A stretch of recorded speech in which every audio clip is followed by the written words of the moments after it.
All right, so we are here live now, working through some technical issues, and we'll get you caught up on the game, but as of right now, it is 3rd and long for Herculaneum at their own 27-yard line. So while we see the trips right formation, Deering in the shotgun, sends the man in motion. He's going to roll out to his right side. Stiff arm is still going to be brought down for a sack. That's number 56, Alex Moises. And that'll bring up a 4th and long for Herculaneum. So let's kind of get you caught up right here. We have missed, just due to some internet issues, St. Pius received. They received the opening kickoff, and they went 3 and out and punted. Herculaneum, on their first possession, threw an interception to St. Pius' number 86, Connor Hamilton.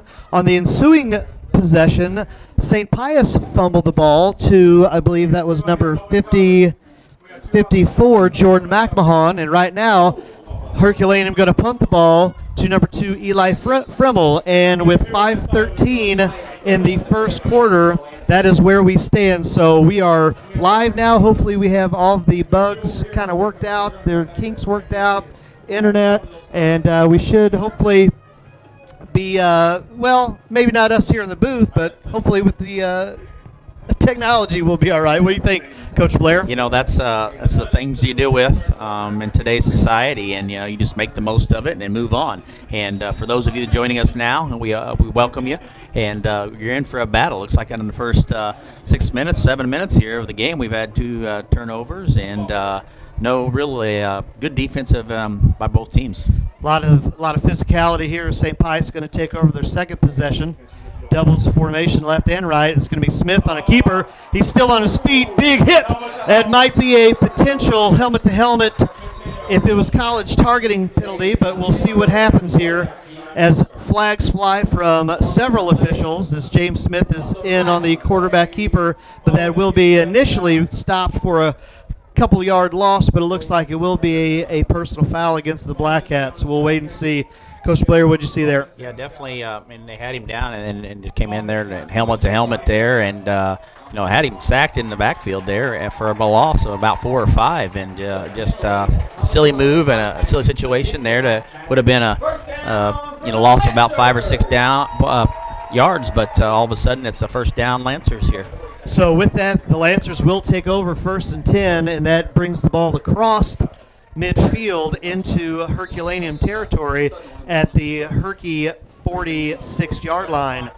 So as St. Pius breaks the huddle, 2 receivers out wide, left and right, 2 slot running backs on both sides, setting Daver and Moss in motion to the right-hand side. It's going to be a give to number 5, Daver and Moss, with a nice pickup of about 3 yards. Yeah, that was a nice run there to get through 3 or 4 yards there. He was hit initially in the backfield, and was still able to get about 2 or 3 yards out of that.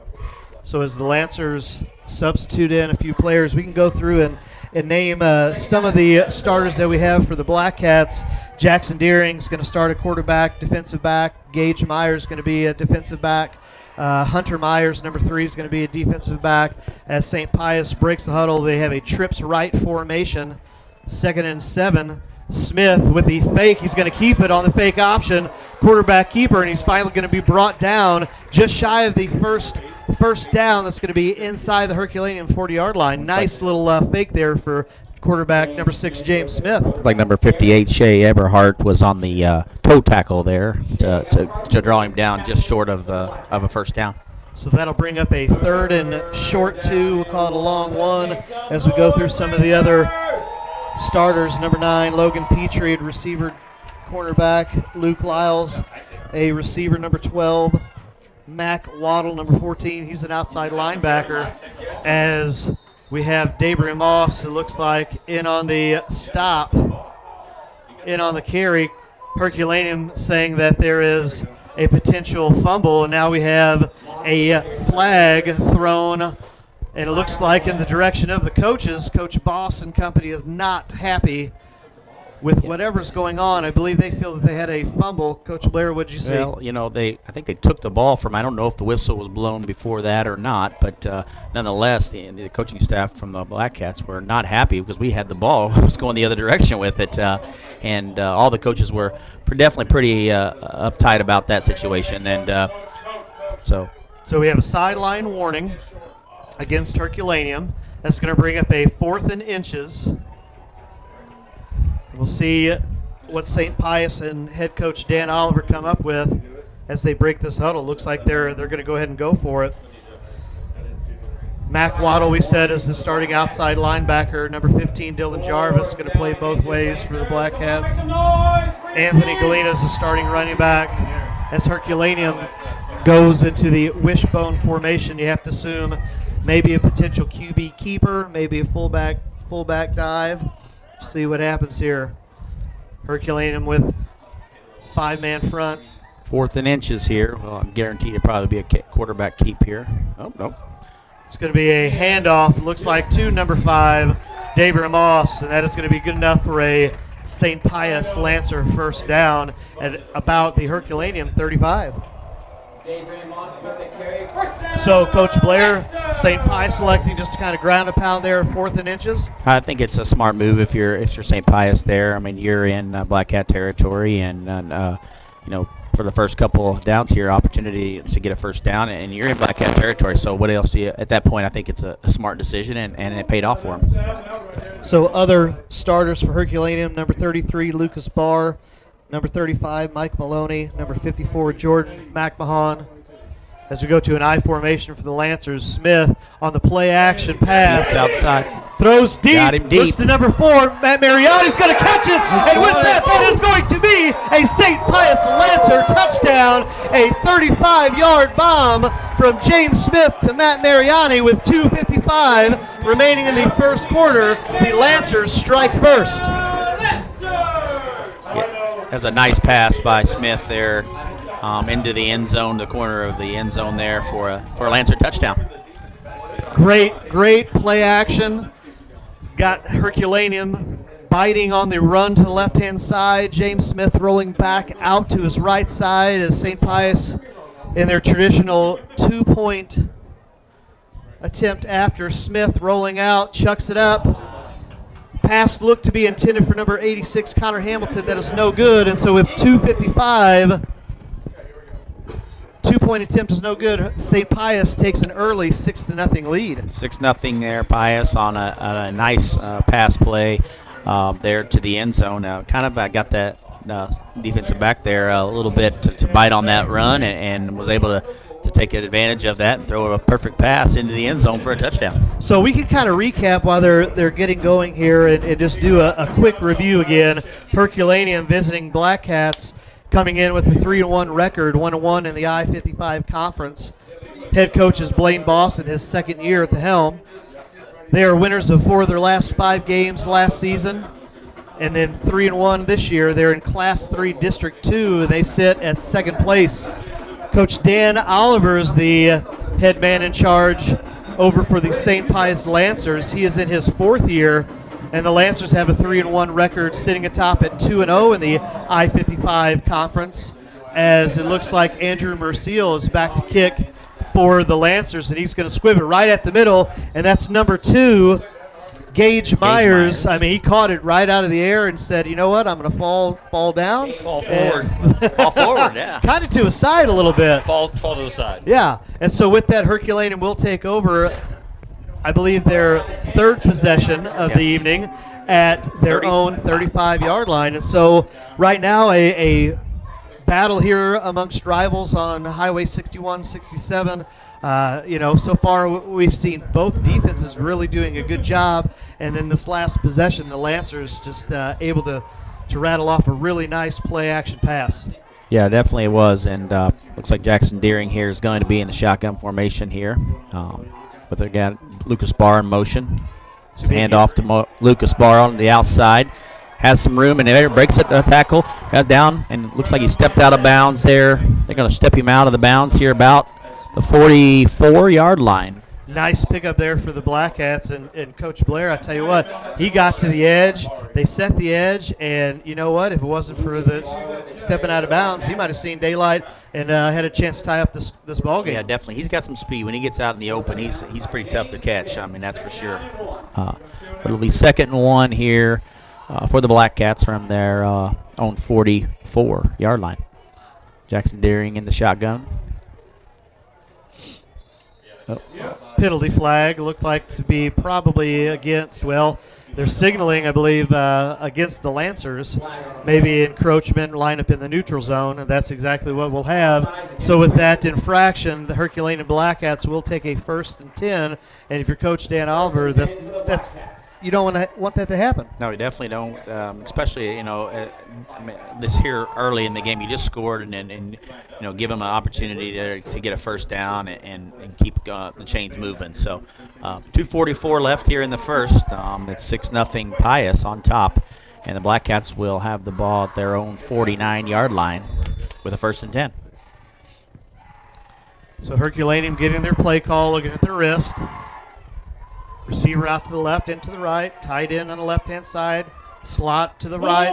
It's going to be a handoff. Give to the right side. Still on his feet. I believe that's number 35. Mikey Maloney. Mike Maloney. Yeah, that was about a 5 or 6 yard gain there. Broke a tackle and was able to get about 3 or 4 more out of that. And Maloney, hearing from the players, they say that when you talk about guys that get in the weight room and lift a lot of weights and move a lot of weights around, he's probably number 1 on the Blackcat list. Mikey Maloney definitely lives in the weight room, and he's definitely one of our better players on both sides of the ball for sure. And going back to last year, I believe he was actually injured in this matchup. Yes. Between the Lancers and Blackcats. So something obviously that Dan Oliver and company haven't seen is we're going to have another give to the left side to Maloney. And that'll be a gain of about 4, which will bring up a 3rd and 1 for the Blackcats. 3rd and 1 here, and nonetheless we'll see. Interested to see if they try to run the ball here and try to just get that first down. Definitely that's probably looks like Maloney's the guy to stop right now if you're the Blackcats on that sense. So 3rd and 1 here. It's going to Barr in Lancer territory. Yeah, well, maybe. My prediction. It's going to be in motion. Nope. Man in motion. Quarterback keeper. That was wrong. And he's got a first down. Ooh, close. He got a first down. Yeah, he's over. Possible false start there, not called. You had both the man in motion and running back. Yes. Running back looked like he flinched a little bit, but no infraction on the play as the result's going to be good enough for a first down. Let the kids play, Coach. Let the kids play. Good stuff. I love it. All right. So Herculaneum will take over 1st and 10 at the Lancer 39-yard line. And Blackcats are looking for the play call from the sidelines, looking at their wrist coaches here. And we got about 1:01 left here in the first quarter with the Lancers on top 6-0. Looks like Jackson Deering will be in the shotgun. We're going to get a timeout on the field with 51.7 seconds remaining in the first quarter. Your St. Pius X home Lancers is leading the visiting Herculaneum Blackcats in this I-55 conference matchup. Yeah, so we'll jump real quick here while we're in the middle of all that and just kind of tell you guys, well, we lost one of our cameras. That's okay. We'll just keep it right there. But yeah, see, we've had some technical issues basically all night. So we apologize for not being able to bring you guys the very first, I believe, 2 series of the game. It's always a madhouse here at St. Pius X. As you can probably hear. Yeah, you can probably hear in the background. But we do appreciate you all tuning in, and again apologize for all of our technical stuff. Hey, it happens, you know. We'll blame Blair. He shows up and stuff doesn't work. Casper. The only thing different Casper here is, does it. you know, Blair decides, hey, he's going to show up this week. Casper the ghost, you know. That's what happens. Told him. Casper. Told him. Casper shows up. That's what happens. Well, it looks like we're here. 1st and 10, Blackcats. 51 seconds left here in the first quarter. Jackson Deering here in the shotgun. That looks to pass. Got a man open, number 12, and that is Lucas Lyles. Luke Lyles with the catch and the reception there. Tackled on the play by number 7, Nolan Sipple. Be a first down there for the Blackcats. Nice pass there to Luke Lyles. Just a little hitch route. Yeah. And you know, I think you're going to probably have the defensive game plan is to not let Barr beat you. Yeah. And if Herculaneum's going to be set with hitting these short intermediate routes to other receivers, I think they'll be fine as long as they pick up some decent yardage. Yes, absolutely. Looks 25 seconds and counting here with the play clock at 10. Jackson Deering in the shotgun here. Trips to the left. And here's the nice screen pass out to the outside. Look, and he's Jarvis. We got a He's flag. dug down. But we do have a flag on the play. Tackled on the play by number 86, Connor Hamilton. So, Chris, did you see anything? Or Riley, did you see anything? I think there might either been a hold or a block in the back as the receiver caught the ball because he changed direction and came back inside when he did that. Yes, it is a I hold. believe the blocker maybe got a little bit too much jersey there. Yep. Infraction is against the Blackcats, and that'll back them up about 10 yards from the spot. You know, I got to quote my good friend Josh Holland for all the years that we sat up in the Grandview booth and running the score clock and watching those games. He said, with all the flags coming out, he's like, you know, if you ain't cheating, you ain't trying. I'm like, Josh, I don't think that's how it works. Yeah, I don't know if it works that way. They really frown on that. And so after the penalty, Herculaneum will take over. Just under 9 seconds remaining in the first quarter at the St. Pius 35-yard line. It'll be about a first and 20? Well, I think we're going to go to the end of the first quarter. Yeah, they're going to definitely let that go out. And at the end of the first quarter, the St. Pius X Lancers are clinging to a 6-0 lead after a 35-yard touchdown pitch and catch from James Smith out to Matt Mariani. And we will go ahead and take a short break here.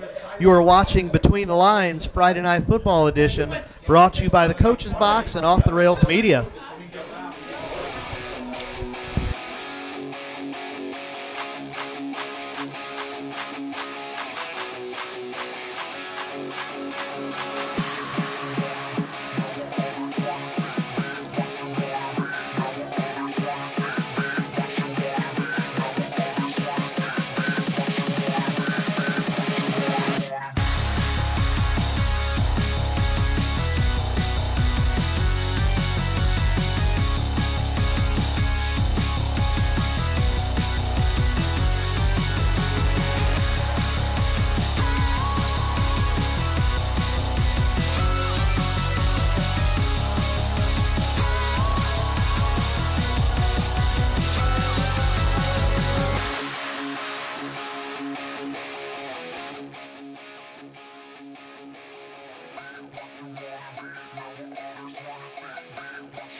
All right, well, welcome back to Between the Lines Friday Night Football here at Father Dalton Stadium here at St. Pius X campus. It will be 1st and 20 for the Blackcats. 1st and 20 here from the Lancers 35-yard line. Jackson Deering in the shotgun, trips right. And here, deep pass to Lucas Barr, which is incomplete. Bring up 2nd down and 20. We have a flag on the play. Looks Looks like to be an infraction against the Blackcats. Holding against the Blackcats is the call, so that'll be another 10-yard infraction. I didn't even see the flag. It looked like it was back, so maybe an end on the far side of the field. So with that, I mean, it is It is first and far, we'll call that, huh? Yes. Long way. First and 30 here. First and 30 here. First in St. John County. Yes. Yes. We are almost Not there. quite to Perry County. No, we don't get down Stay there. away from there. We stay away from that area. We try to go down there once or twice a year, you know. You going down there this year? Yeah, twice. Oof. Have fun. Yes, good stuff. Looks like we got trips left here, and we got number 9, and that's the handoff there to Mikey Maloney, which will get about maybe 11 or 12. Got another flag. Well, that's going to be a Hamilton. tackled on the play by number 4, Matt Mariani, and I think he was up around the head, so I think they're going to call a face mask on Mariani. So it's just going to depend if that's the 5-yard variety or the 15. Face mask is the call. Face mask against the Lancers. So with that, a little bit of life because Herculaneum picked up about 7 on the play, and now we're going to tack on. We'll see if it's the 5-yard. Yep, 5-yard variety. So pick up almost about half of the penalty yardage On that they first lost. down. Yep. Yes, on first down. So it will be a second and about 23 here, 24. Give or take. And Jackson Deering will be in the shotgun. We got trips to the right, and Mikey Maloney in the backfield here. Passing play. Yeah. Got a man in motion here. They're not. Quarterback keeper. Another flag. And Jackson Deering will get about maybe a pup 2 or 3, but we have a flag on the play. Look like Daber and Moss, number 5, and Justin Lane, number 23, in on the stop. So we'll see what happens here with another infraction. So the momentum, I know we would call it momentum, just the pace of play in the first quarter, as we have a personal foul chop block against Herculaneum. So the yards that they just had on the previous play, they're going to lose again, and that will probably bring the ball back across midfield to their own side. At some point, we might want to play some football here tonight. Well, I don't know, man. That's what we said. You know, the pace of play sort of just has It's been rough. It's been rough. you know, Not it's great. Not I mean, great. we're 35 minutes in, and we still got 11:36 left here in the second quarter. So we haven't had 30 seconds of play run off the clock yet here at Father Dalton Stadium. So we're back to first and 39, which it should be second and 39, right? No, because It's that on the Oh, yeah, first, that's right. Yeah. That's right. flag was On the first face down. mask. Yes, Yeah. that's right. It's hard to keep track when they keep doing It this. is. It is. Odds for another flag. Oh, got a man there. Pass that is intended for incomplete. Number 33, almost picked off by number 7, Nolan Sipple. And he'd like to have that one back. That would have been about his, Chris, fifth interception on I'd the say year? it's probably would have been his 5th, but I'll tell you what, as he was becoming the receiver, Lucas Barr was becoming the defensive back right there to break that one He up. definitely did break that up. for that That's a opportunity. very heady play right there. Yes. So second down here in 39 for the Blackcats. 11:27 remaining here in the second quarter. 6-0 St. Pius. And Jackson Deering here in the got 3 guys on the right side here. Jackson Deering in the shotgun. There's a tip. Pass pass. was tipped by number 1, Austin McGuckin. Deering's pass broken up by Austin McGuckin. That'll bring up a 3rd and 39 for Austin the visiting. McGuckin may have a little bit of pitching in. A former Black Cat that moved over here after his junior high and to come over here and play over here at the Lancers. So I'm sure he's got a little bit to say about this game, but he's played really well so far on defensive end for sure. He definitely played well on offense for the Lancers too. But 3rd and 39 here for the Blackcats. Got 2 to the right and 2 to the left here. One man in motion here. Quarterback keeps him here, makes the pass. And Jackson Deering was rushed out a little bit there, but it's an incomplete pass, and it'll be 4th down here at about 39 yards. Jackson Deering a little slow to get up. I mean, he's Got to been take some hit. hits. You talk about some Yeah. QB hits there for both number 56, Alex Moises, and number 1, Austin McGuckin, coming off both defensive ends, Yes. left and right side. If they're going to do that, Jackson Deering's going to be running for his life Oh, yeah, all night most long. of this game, yes. So looks like the Blackcats have got at the punt here. And that's not a bad punt. Muffed it. Oh, goodness. Eli Frimmel able to recover And with that, St. Pius X will take over for the next possession at about their own 29-yard line. So recapping just a little bit, both St. Pius and Herculaneum have exchanged turnovers. Jackson Deering throwing an interception to Connor Hamilton in the first quarter. And then we had a fumble recovery for the Blackcats, and that was number 54, Jordan McMahon, as St. Pius gets their play. James Smith breaks the huddle. Doubles out to the left and to the right. Shotgun formation. McGuckin back deep with Smith. Smith's going to... And we have a flag. So with that... No way. Not yet. We almost had... As we have a false start against the Lancers. We might have had could have been 3 plays in a row. Could have been a streak. Could have been a streak, Coach. It has happened before. It has happened before. But nonetheless, we didn't get any streaks going here. So, No. I hope nobody has anything to do, because at this rate, the game's going to end at midnight. we might be out of here by midnight. Yeah. We better. One of us is going to be out of here before midnight. That's going to be me, I'm telling you that.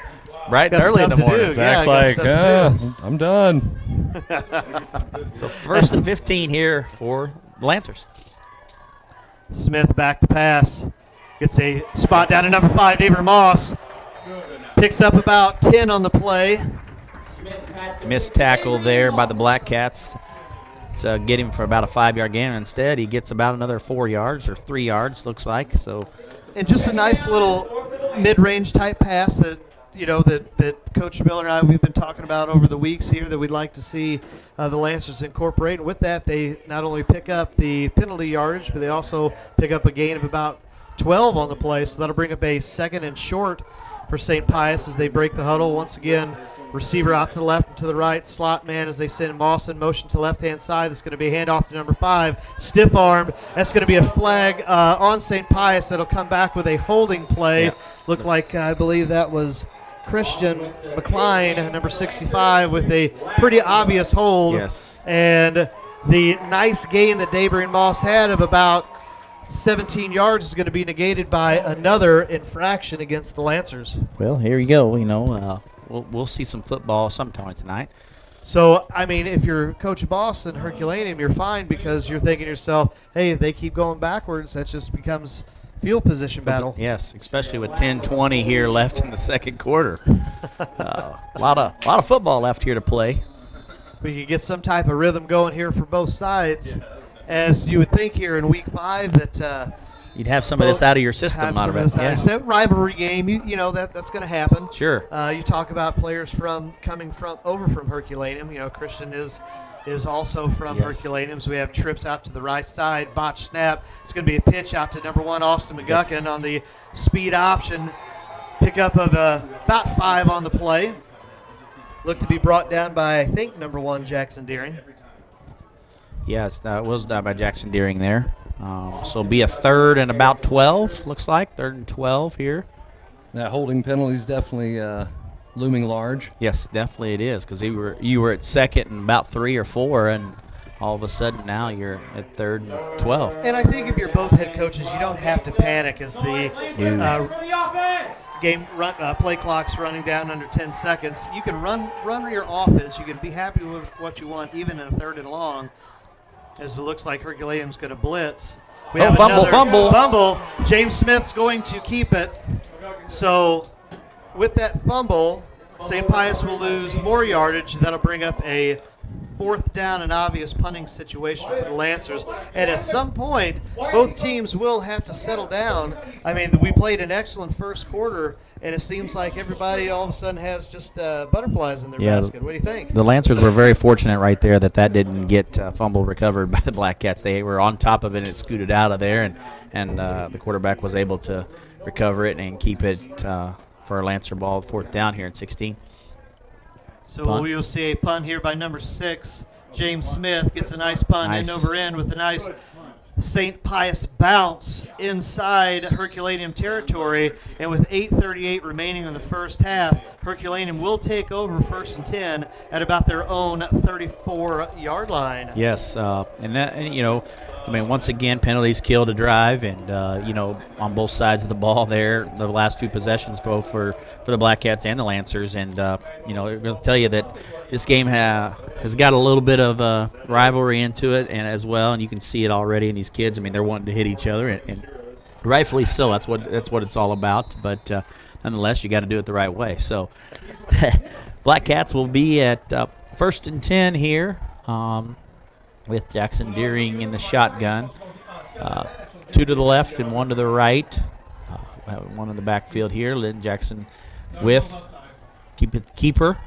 Shuffle pass out to Mikey Maloney, which he's going to continue to keep driving and gains 2 or 3 there, maybe. But there is a flag on the play out here. No way. Tackled on the play by number 1, Austin McGuckin, but we do have a flag, so I'm curious to see what they're going to call. It looks like they are face mask against the Lancers. So we'll see again if that's going to be a 5 or a 15-yard variety. Yeah, I couldn't see it here with my viewpoint. I was trying to look around the other direction, and I was blindfolded here, but looks like it's going to be a 5-yarder. Yes, it will be a 5-yard. So one of those inadvertent face mask calls, and that'll bring up a first and 7. Huh. 1st and 7 here. Jackson Deering there in the shotgun. 2 to the left here and 1 to the right. Get a man in motion. Hand off here to Lucas Barr.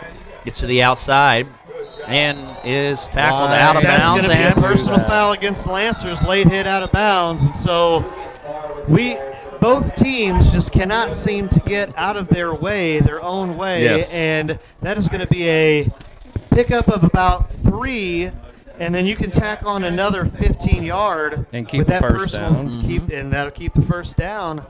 And Herculaneum in the driver's seat after that penalty. Yeah, they're going to move into Lancer territory. Go down to about the 47, looks like. Lancers 47. You talk about what we all were kind of discussing before the game, whether it was at the show, after the show, or even this evening, and none of us were saying, hey, we're going to have 10,000 penalties and 50,000 penalty yards, and that would be any type of indication of how this game's going to go. No, and that's definitely what it's been like so far. We still have 8:20 left here in the second quarter. Hand off Mikey Maloney, and it gets nothing. Stopped on the play by number 56, Alex Moises, and number 65, Christian McCline. And now Alex Moises is going to pick up a personal foul, taunting, because he's looking at Herculaneum bench. And so with that, a good stop is going to be negated as Moises with another personal foul on the year. And it looks like conduct. And that looks like Coach Oliver wants to call a timeout. Yep. Good timeout.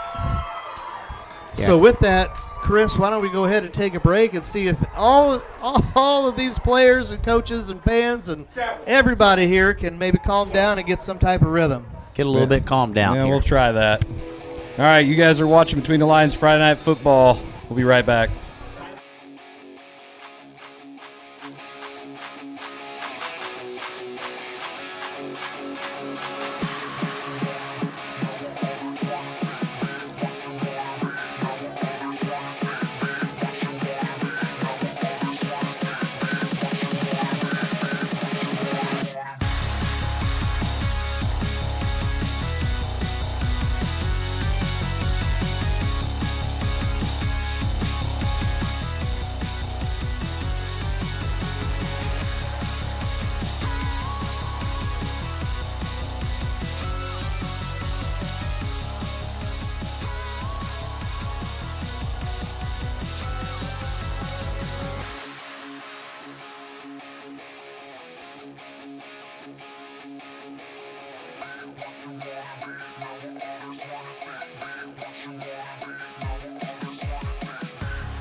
All right, well, welcome back to Between the Lines Friday Night Football between the Herculaneum Blackcats and the St. Pius X Lancers.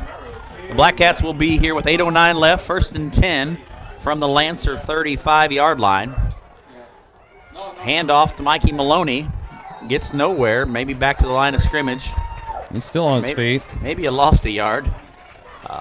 Nice like gang tackle here by the Lancers. Yeah, there was a ton of them on the tackle there. Looked like 23. I don't know if they ever tackled him. They just kept him wrapped up. Right. Just kind of just stood him up and kept him standing up. But looks like 2nd and 12 here for the Blackcats.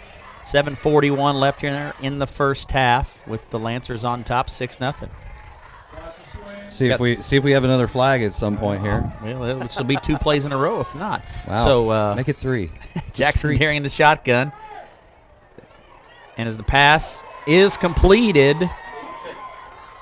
Tackled on the play by number 86, Connor Hamilton. Looks like that the Lucas Barr there. Was that Lucas? Yes, it was. Yeah, number 33, Lucas Barr on the reception. And it will be a second and a third and 2. Third and That's 2 an awful here. lot of cushion to the St. Louis area leading receiver. I was just about to say, you would think, given his stat line, he definitely does stick out. Yes, definitely.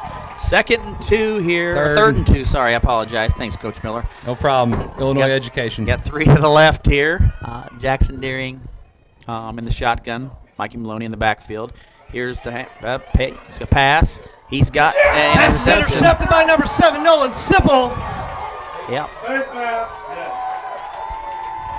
And with that, the Lancers are going to take over after the turnover, 1st and 10 at the Herculaneum 29-yard line. So big interception there for the Lancers with 6:34 as Herculaneum was starting to get some things rolling inside Lancer territory. Yeah, definitely.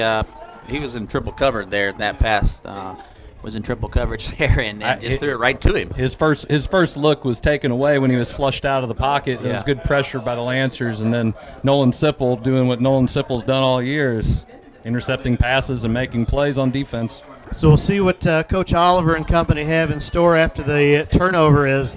You have doubles out to the left and to the right. James Smith going to keep it on the quarterback draw, still on his feet, shifted hands. Got a flag, it don't matter. And it looks like where the flag is thrown is in the normal territory of holding. So another nice gain by the Lancers. We'll see if there's another infraction, and it is. And with that, St. Pius cannot seem to get out of their own way. Herculaneum with the turnover bugaboo, and the the St. Pius Lancers with the just infractions. Yeah, silliness right here. Really for both teams. I mean, ton of penalties here, and I'd be shocked to see how many yards the penalties are going on. I think there's more yards and penalties for both teams than there are offense. I would be willing to bet, yes. You're correct. So it's going to be a first and about. No, it's 1st and 20. 35. So 25. we're getting questions coming in about what's on the line with this game. Is La Pachanga's on the line or Hot Wings on the line? And I don't know if it's going to be this game here in late September. Probably the game that's going to be coming up in early January. As we have a pass intended for number 2, Eli Frimmel, overthrown by just a few yards. He had him beat. He had his man beat there, and just overthrown just by a few yards, as you said, Coach McVey, and or he'd have been a touchdown there for the Lancers. So trying to get all of the penalty yards back in one fell swoop, but to no avail. St. Pius will break the snap or break the huddle, It's 2nd and 20. 25, I believe. Should be 25 from where the mile marker is there from compared to that. It looks like 7. Mile marker is correct. It's with about all of these penalty yards. Here's another one. Another flag. Jeez. Wow. Here we go. I'm no curious seconds to off the see, clock. Delay of game, it looks like, against the Lancers.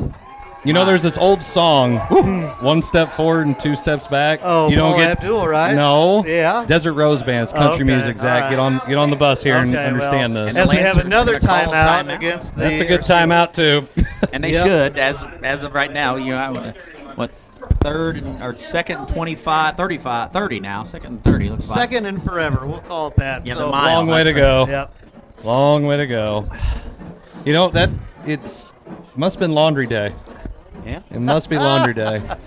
Hey, we still have 6:18 left here in the second quarter. My gosh. It You is guys got almost 8 anything going o'clock. on? You guys want to order some DoorDash while we're up here? We might need it. Wings sound good. Wings. There we go. That sounds You know any good. good wing places, Riley? Ooh, I don't know about around down here. I might know some good places for some wings. So, what do you think both coaches are? What do you think both coaches are telling their teams right now? Just Stop doing stupid stuff. go back to fundamentals and play your game. Like, just do what you do and do it well. And I mean, if you're both coaches, you got to say that, because right now neither team is playing well at what they have done so far this year, and the penalties have killed both teams' momentum. I mean, honestly, the Pius touchdown was one player, really, so one long play. As Moss in on the carry, St. Pius looking to go back to a wishbone and maybe content just to try and find some type of rhythm in this third and forever situation. There was a herd of Blackcats there on the tackle. They kind of stood him up there. Gained of about 6, maybe 6 or 7. So it should be about a third and 29, I think. From Long way to go. let's see. So as the Lancers 24. break the huddle, Maybe there'll be a flag. Maybe. as we have a pooch kick here on third down, nobody back deep for Herculaneum, and Dan Oliver and the Lancers content with just flipping field position. And with 5:30 remaining in the first half, Herculaneum will take over 1st and 10 at their own 44-yard line. Yeah. And we got 5:30 left here in the first half. And we'll see. Interested to see what the Blackcats do. They had a nice drive down there, got into Lancer territory inside the 20, and then turned it over on downs, or turned it over in an interception. So we'll see if the Blackcats can get any rhythm going offensively, and hopefully they have a chance to score here with 5:30 left in the first half. So Jackson Deering will be in the shotgun formation. We got 2 to the left and 2 to the right. Mikey Maloney in the backfield. I want to cover bar right here. Yeah, that might be a good one here. Mikey in motion. There he is. Hey. Yeah, nice reception there. Look, hey man, this guy knows his stuff over here, Coach McVey, man, Coach Defensive Jarvis. coordinator. And maybe he needs to be. Well, who taught him how to be that D coordinator? That's what I want to know. John Madden. Oh, that's right. John Touche. NCAA football. Second That's right. will be a 2nd and 2 here for the Blackcats. Justin Lane in on that stop for St. Pius. As they get into Lancer territory at the 49. Sure it's not the 51. It's the 51, if you want to call it that. Glass half full or half empty, Coach? That's right. All right, Jackson Deering in the shotgun, 2 to the left, 2 to the right. Maloney in motion under the outside here. Looks like he's got a man. Oh, and he drops the pass. Incomplete.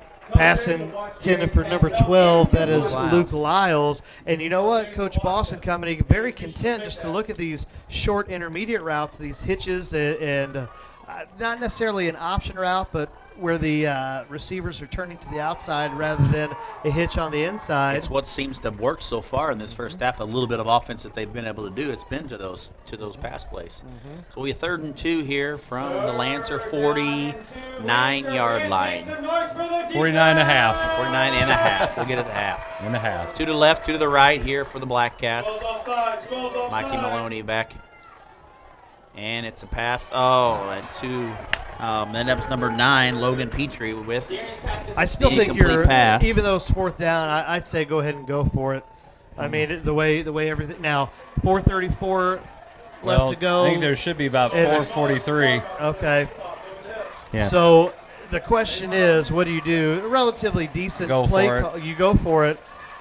But Mike, you didn't even let me get the question out, Coach Miller. But do you kick the ball, let him go deep, force St. Pius to go 70-plus yards, or, as what Coach Boss is going to do, go for it, knowing that maybe, hey, we can get a first down, get a score, and the ball back to start the second half? I'll be looking for Lucas Lucas Barr. out. He's got it. Out of bounds. And with that, that's going to be a turnover on downs. St. Pius, the 10th, will take over right at about midfield with 4:26 remaining in the first half. So St. Pius got got a little momentum there on that play. Yes, And we'll definitely. see if they can capitalize on that decision by the Blackcats. Yeah, man, at this point in the game, you haven't been able to get in any flow. Why not take a chance there and just good defensive stop there by the Lancers to take over. Kind of curious. I mean, Maloney's been doing an excellent job running up the gut. I'm surprised that where you have 4th and 1, 4th and half a yard, that you decide not to go with him, that you're going to pass. But that's what they've done all year. That's who they're going to be. As St. Pius will break the huddle here, as we have a rollout to the right side. Pass is going to be short, intended for number 5, Dabrian Moss. Covered on the play by a couple different guys. Number 35, I believe that's Mikey Maloney. And then number 1, Deering. Yeah. So James Smith trying to force it in that tight window there with a flood route. As the clock's going to stop with 4:22, bring up a 2nd and 10 for the Lancers. And Chris and Riley, part of me just wants to say, you know what? Let's see if we can ground a pound for the Lancers. That's kind of what I was thinking. That's kind of been the bread and butter this year for St. Pius, and when they're running the ball, they're playing really well. We have a tunnel screen set up for number 86, Connor Hamilton. Nice tackle there with that number 15. That's Dylan Jarvis on the nice tackle there to get back to about 3rd and 8, maybe 7 here. 3rd and 7 looks like. I still say you're okay. Now, this is me because Herky gets the ball back. You don't pick up the first down. I'm going to pin him deep. I'm going to do everything I can to pin him deep. Coffin corner. Coffin corner. But we pick up 5-6 yards here, and you make it a 4th and 1, 4th and 2. That might change my mind. We'll see what happens. Because the Blackcats do get the ball after do. half. Oh. As we have a pitch and catch.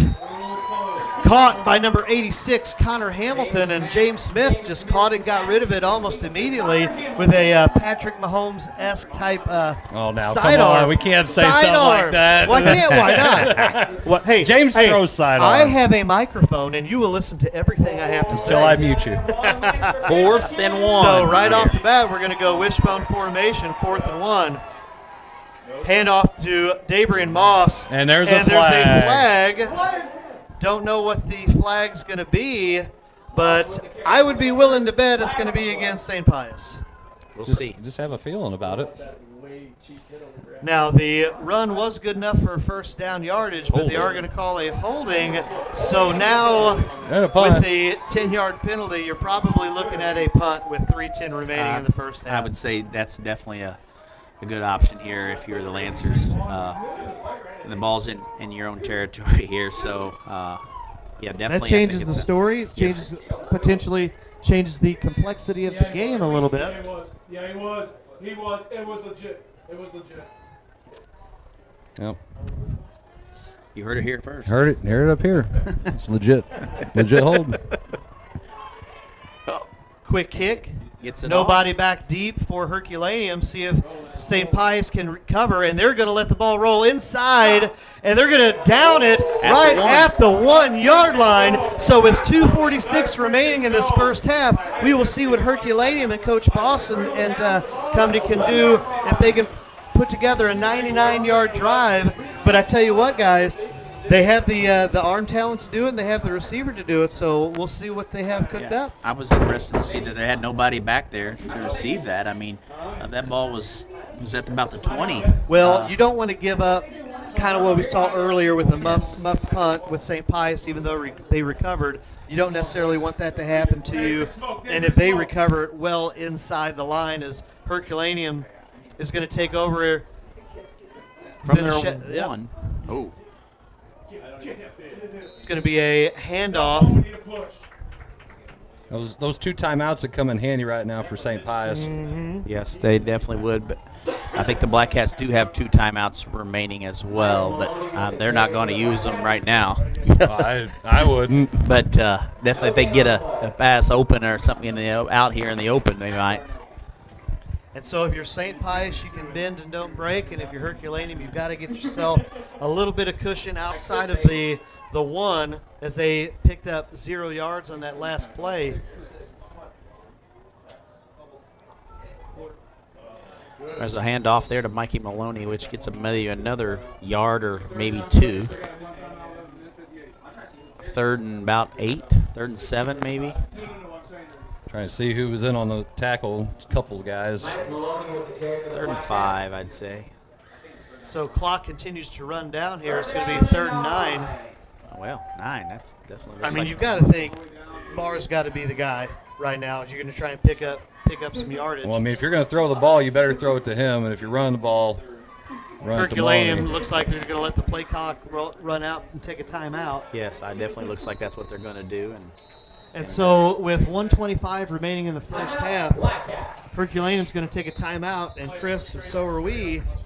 You are watching Between the Lines Friday Night Football here at Father Dalton Stadium in Festus, Missouri.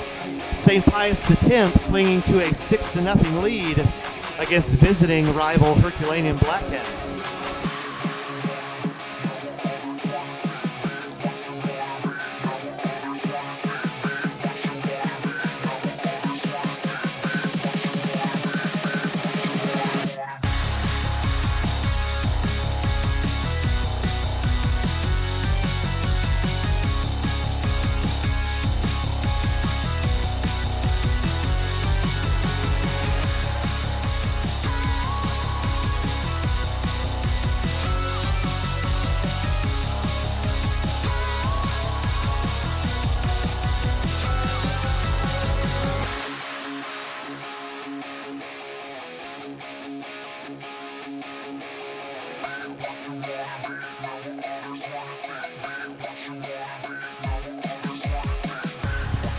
All right, so we are back here at Father Dalton Stadium, St. Pius X High School.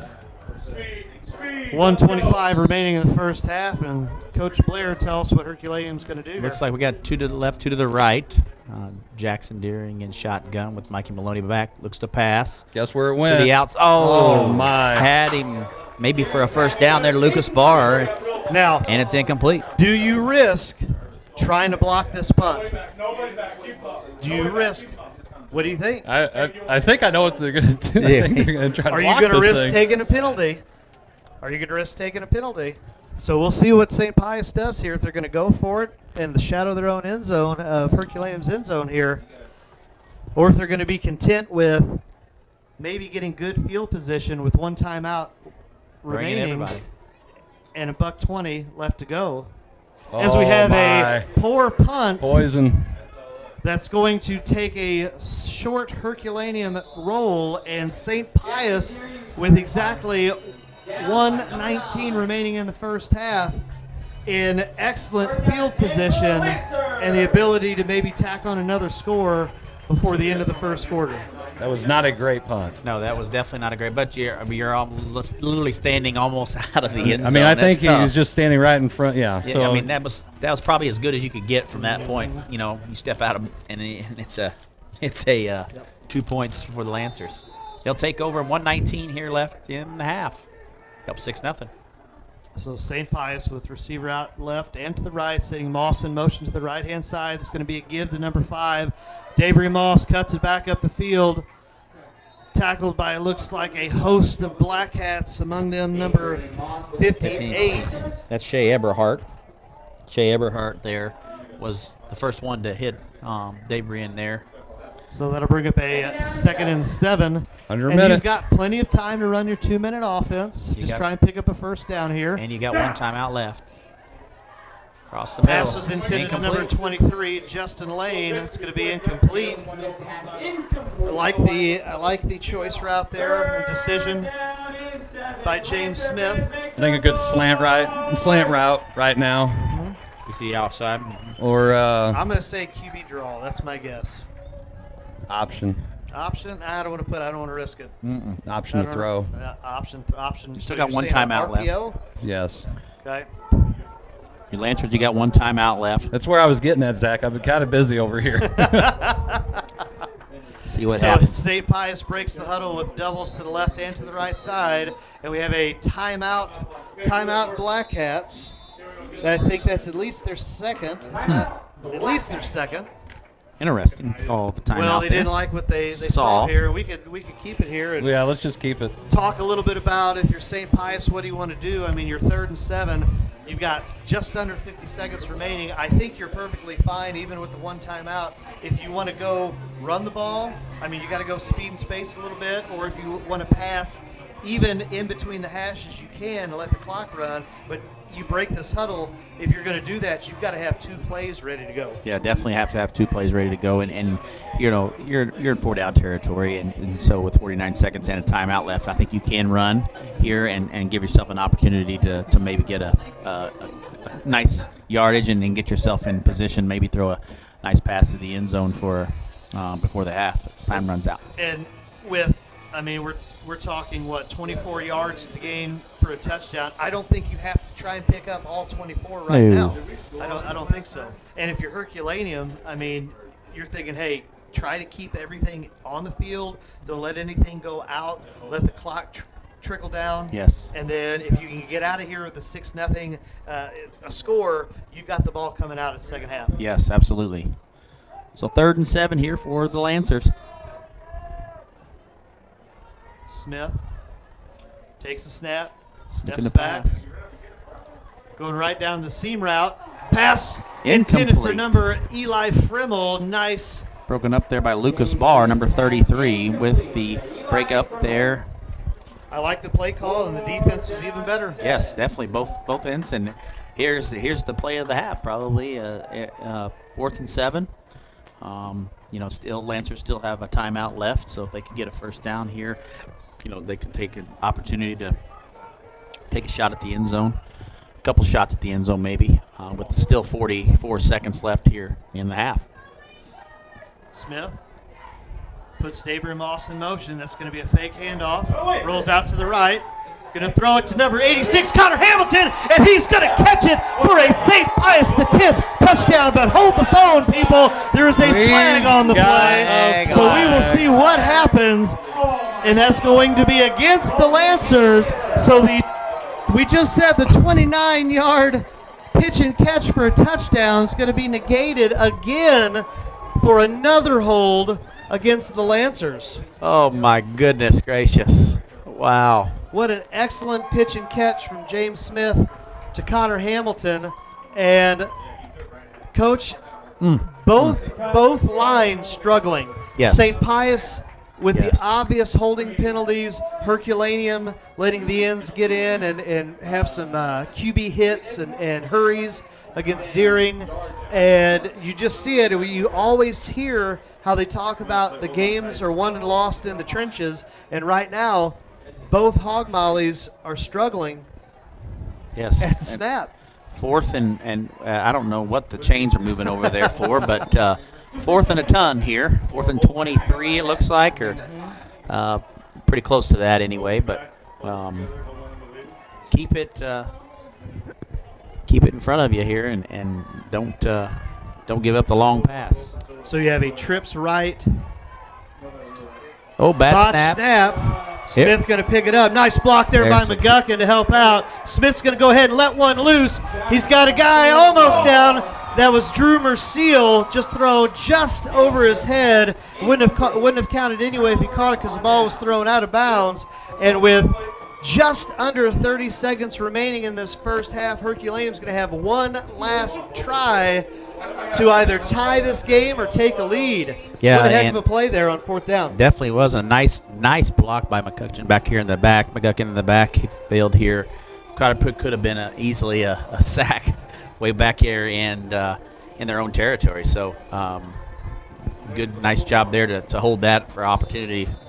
But Blackcats will take over with 29.4 seconds left here in the half, with the Pius leading 6-0. And with the arm of Deering and the receiving yards that Barr has, anything can happen with 29 remaining. Yeah. I mean, I look to see right now they're going to dial up things that they like, plays that they like, and so looks like you have Barr out wide against Frimmel. What a nice matchup. There he is. There he is. Going They're right to him. Going right to him. Frimmel catches it, but it is going to be out of bounds. So Frimmel did an excellent job of reading, catches it, but the interception is not going to count because he is out of bounds. And we just said they're going to look to go to their go-to guy in Barr. Yeah, Barr was not ready. They looked like he was still looking at his wrist coach there for the play call, and they took off and one or 2 seconds. Timing there. was a little off. Yeah, definitely was. So out of bounds there. That'll bring up a 2nd and 10 for Herculaneum, as Barr's going to move inside now to the left slot. You have 2 to the left, 2 to the right here. A handoff to Maloney. And he'll gain of about 6-5. So it's going to be 3rd and 6 or so. The Blackcats going to take it to their last. Looks like they're going to be content just to let the clock Probably going to go down wind to about 3 and then call a timeout because they got one left. I think And they're then going throw to to the end zone. No, I don't think so. I think you're going to call one at a time. Maybe not. Nope. It definitely is. And with that, finally at the end of the first Hey, we half. made the half. We made it to half, just barely. St. Pius X clinging to a 6-0 lead. And guys, we'll take a short break, come back, and we'll try and have a halftime wrap up, but if you just want to find something yellow that looks like a flag, that's your halftime report. That's about as good as it gets. It's easy summary right there. So you are watching Between the Lines Friday Night Football, brought to you by Off the Rails Media.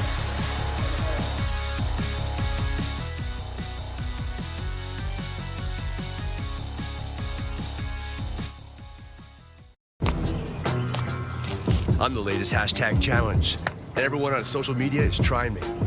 I'm trending so hard that hashtag common sense can't keep up. This is gonna get tens and tens of views.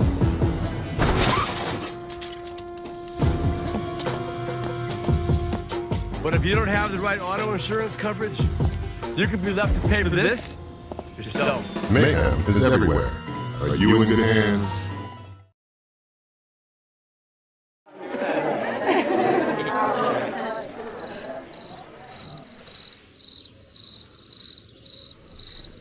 Imagine an HVAC as unnoticeable as the air itself. Sounds pretty good, huh? The new Daikin Fit. Air Intelligence. Give Home by SMCI a call today at 636-337-4444 or email them at service@homebysmci.com. Hi, I'm Brent Tarkenton, Hall of Fame quarterback and founder of Tarkenton Financial. And this is my good friend and partner, Brian Waits, founder of Waits Financial Services. Thanks, Fran. At Waits Financial Services, we believe in educating our clients, providing courteous service, and helping every person we work with create a winning game plan for their retirement. Retirement is a lot like football. You need a solid game plan and great teammates in order to achieve success. That's why I started Tarkenton Financial, to help educate people about their choices and connect them with advisors I trust. And Brian is one of my trusted partners. I'm here to help you meet your financial goals, minimize your tax burden, and ensure that you have income guaranteed for life. Let's get to work on your retirement game plan. Call Brian Waits at Waits Financial Services today. You'll be glad you did.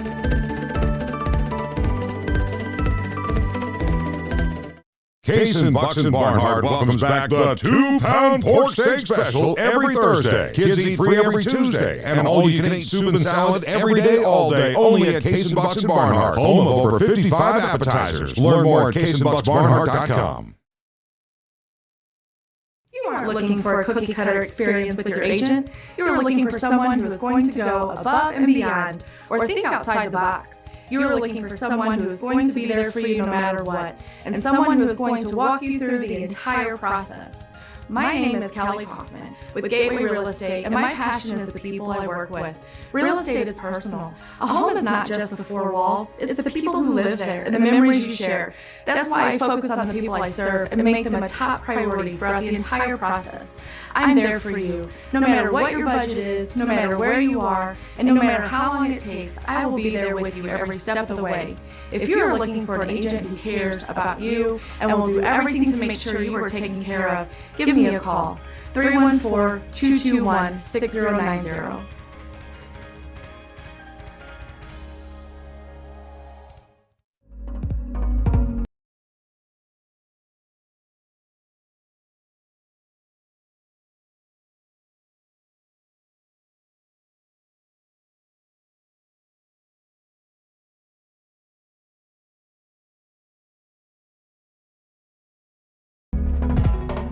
Make Vacations by Michael your first choice for adventure. So call Michael Hicks today, 314-496-6122. I have a question about my listing price. Updating listing to Lizard Heist. No, listing price. Wizard Heist. Can I talk to a real human agent, please?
All right, so we are back here between the lines, Friday Night Football, brought to you by the Coach's Box and Off the Rails Media.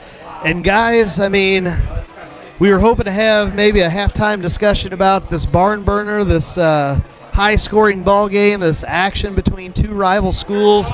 And you know what? Unfortunately, it just hasn't been the case. I mean, Coach Blair, what do you think? I'll say this. I think it's a lot of yellow out there, and no gold and no blue and no red and no black. It's all yellow. And but like a nonetheless, Coldplay song. but nonetheless, maybe that was a sign this morning when we saw that rainbow in the sky. You know, did you see that? Get to see that this morning? What an absolute beautiful sight this morning. That double rainbow about 6 o'clock this morning. Oh, that's why it's too early for me. Zach ain't up at that point in Well, time. Are you kidding me? 6:30, I guess you could say. Okay, but, maybe, yeah. But it was absolutely beautiful. But so nonetheless, more about this football game here. But you know, both teams have really just struggled to get in any rhythm on the offensive end for sure. I mean, And the only scoring that we have was a 35-yard touchdown reception, pitch and catch from James Smith out to number 4 Matt Mariani, and that was with 2:55 remaining in the first quarter. I thought the first quarter, I mean, it was the least eventful. You know, we had turnover on downs, we had a couple turnovers here and there. St. Pius with the score. There just hasn't been any rhythm. And I know you were saying that Herculaneum traditionally this year has been a second-half team. What do you hope to see going into the second half? Well, you know, you got to get some coverage, protection for Deering. Deering's getting hit pretty much on every other play, if not every play. And I think that's got to be something that you got to talk about at halftime and just get him some protection, you know, to give him a chance to throw the ball. I mean, he's been hit probably out of the 20-something downs they've had, he's probably been hit 12 or 14 of them, two-thirds of them at least, you know. So I think that makes a big difference, and you give him some time, and he can flat throw the ball. But you know, he hasn't been able to give him that opportunity, and it's come to hurt him here early in the first half. And you know, credit to Pius. I mean, they're attacking that line, they're attacking the outside and the ends, and coming right at him, and doing a good job of that. But you know, the Blackcats definitely have been a second-half team all year so far, and hopefully that's the case for them here as a Blackcat fan.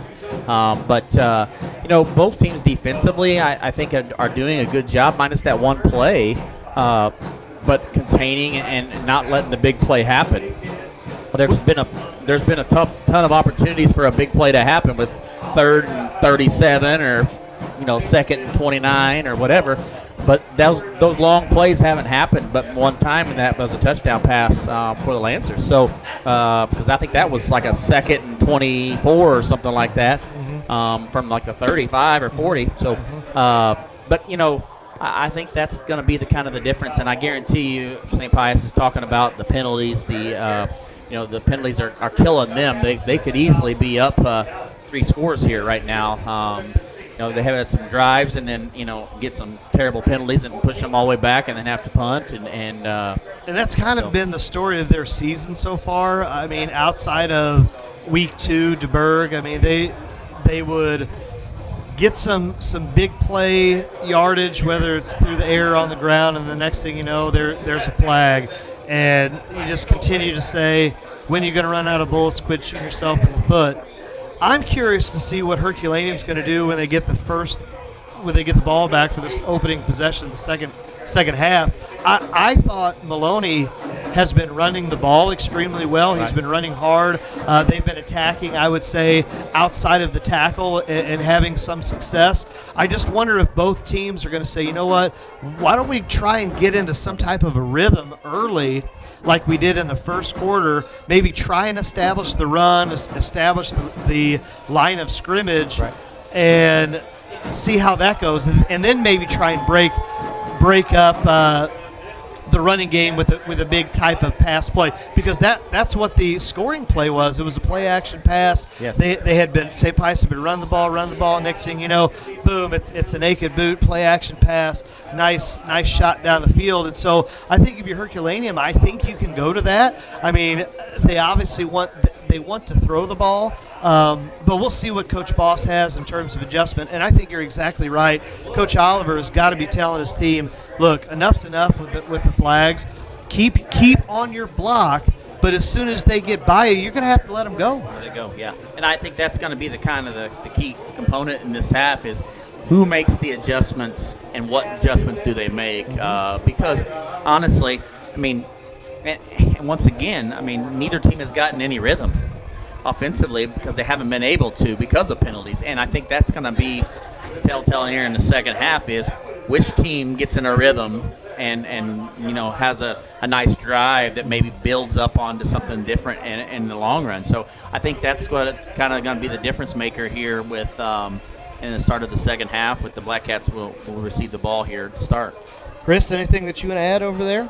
Yeah, I mean, it's sloppy football. I know it comes down to both teams. I mean, it's a rivalry game. A lot of kids know each other, obviously, or went to school one place. So it's a lot of familiarity, and kids are playing hard. It's just you got to be disciplined. And both teams need to be more disciplined so we can pick up the flags and actually play football. Yes. And not just play laundry field position. Yeah, I think both teams are a little hyped up for this game. I mean, there's a lot at stake here. Both teams have a chance maybe to have an opportunity to maybe get a chance at that conference championship.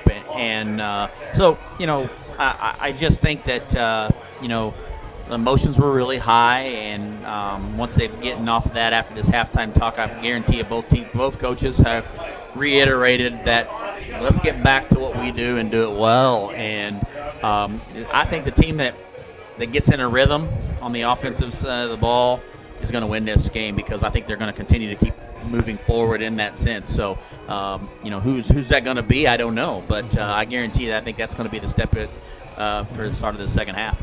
So we'll go ahead and we'll take another short break here as the teams are going to continue to stretch. St. Pius is taking the field there for their warm-ups. Herculaneum is still in the locker room, it looks like, as they're starting to pour out now. So once again, you are watching Between the Lines Friday Night Football Edition, brought to you by Off the Rails Media here at St. Pius X High School in Festus, Missouri.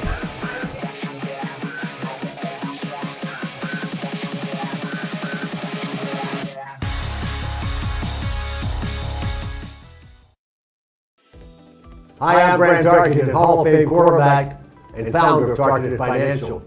And this is my good friend and partner, Brian Waits, founder of Waits Financial Services. Thanks, Brian. At Waits Financial Services, we believe in educating our clients, providing courteous service, and helping every person we work with create a winning game plan for their retirement. Retirement is a lot like football. You need a solid game plan and great teammates in order to achieve success. That's why I started Tarkenton Financial, to help educate people about their choices and connect them with advisors I trust. And Brian is one of my trusted partners. I'm here to help you meet your financial goals, minimize your tax burden, and ensure that you have income guaranteed for life. Let's get to work on your retirement game plan. Call Brian Waits at Waits Financial Services today. You'll be glad you did.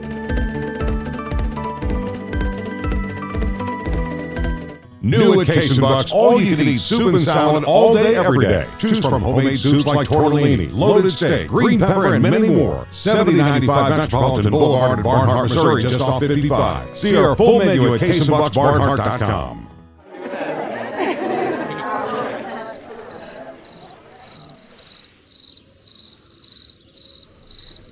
Imagine an HVAC as unnoticeable as the air itself.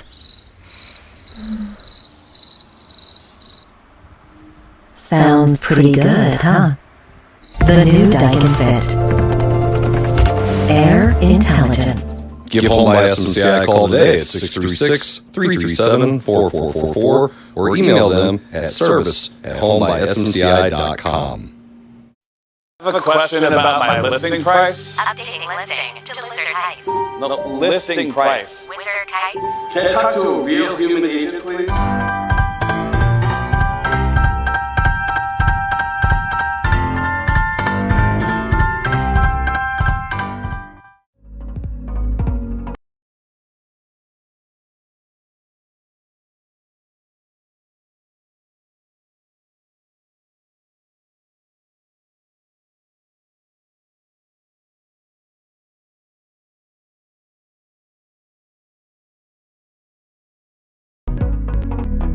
Michael, your first choice for adventure.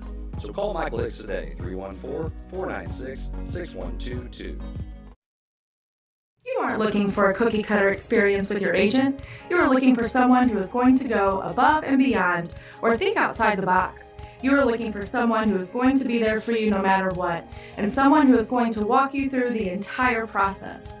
My name is Callie Kaufman with Gateway Real Estate, and my passion is the people I work with. Real estate is personal. A home is not just the four walls, it's the people who live there and the memories you share. That's why I focus on the people I serve and make them a top priority throughout the entire process. I'm there for you. No matter what your budget is, no matter where you are, and no matter how long it takes, I will be there with you every step of the way. If you are looking for an agent who cares about you and will do everything to make sure you are taken care of, give me a call, 314-221-6090.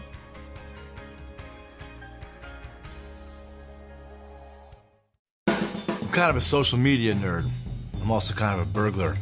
The couple that lives here posted online that they're out of town, so I'm turning su casa into mi casa. And if you share every detail of your life on social media, this could be you. So get Allstate, where agents keep you protected from mayhem. Like me. Mayhem is everywhere. Are you in good hands?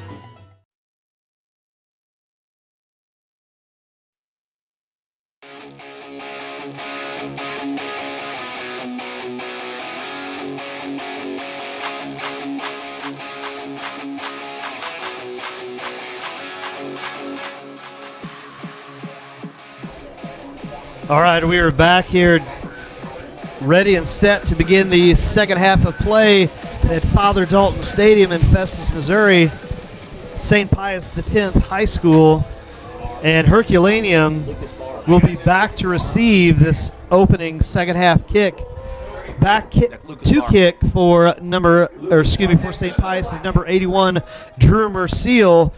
Back deep for the Blackcats, looks like number 33, Lucas Barr, as we have another squib kicked over to the right side. And officials are going to blow the play dead. That was number 9, Logan Petrie. And Herculaneum will take over first and 10 at their own 25-yard line. Yeah, so we're interested to see here what the adjustments were made, like we talked about in the halftime show there. That we'll see. Interesting to see what adjustments these guys make and make it happen. So we'll be first and 10 here to start the game with our second half with the Lancers up 6-0.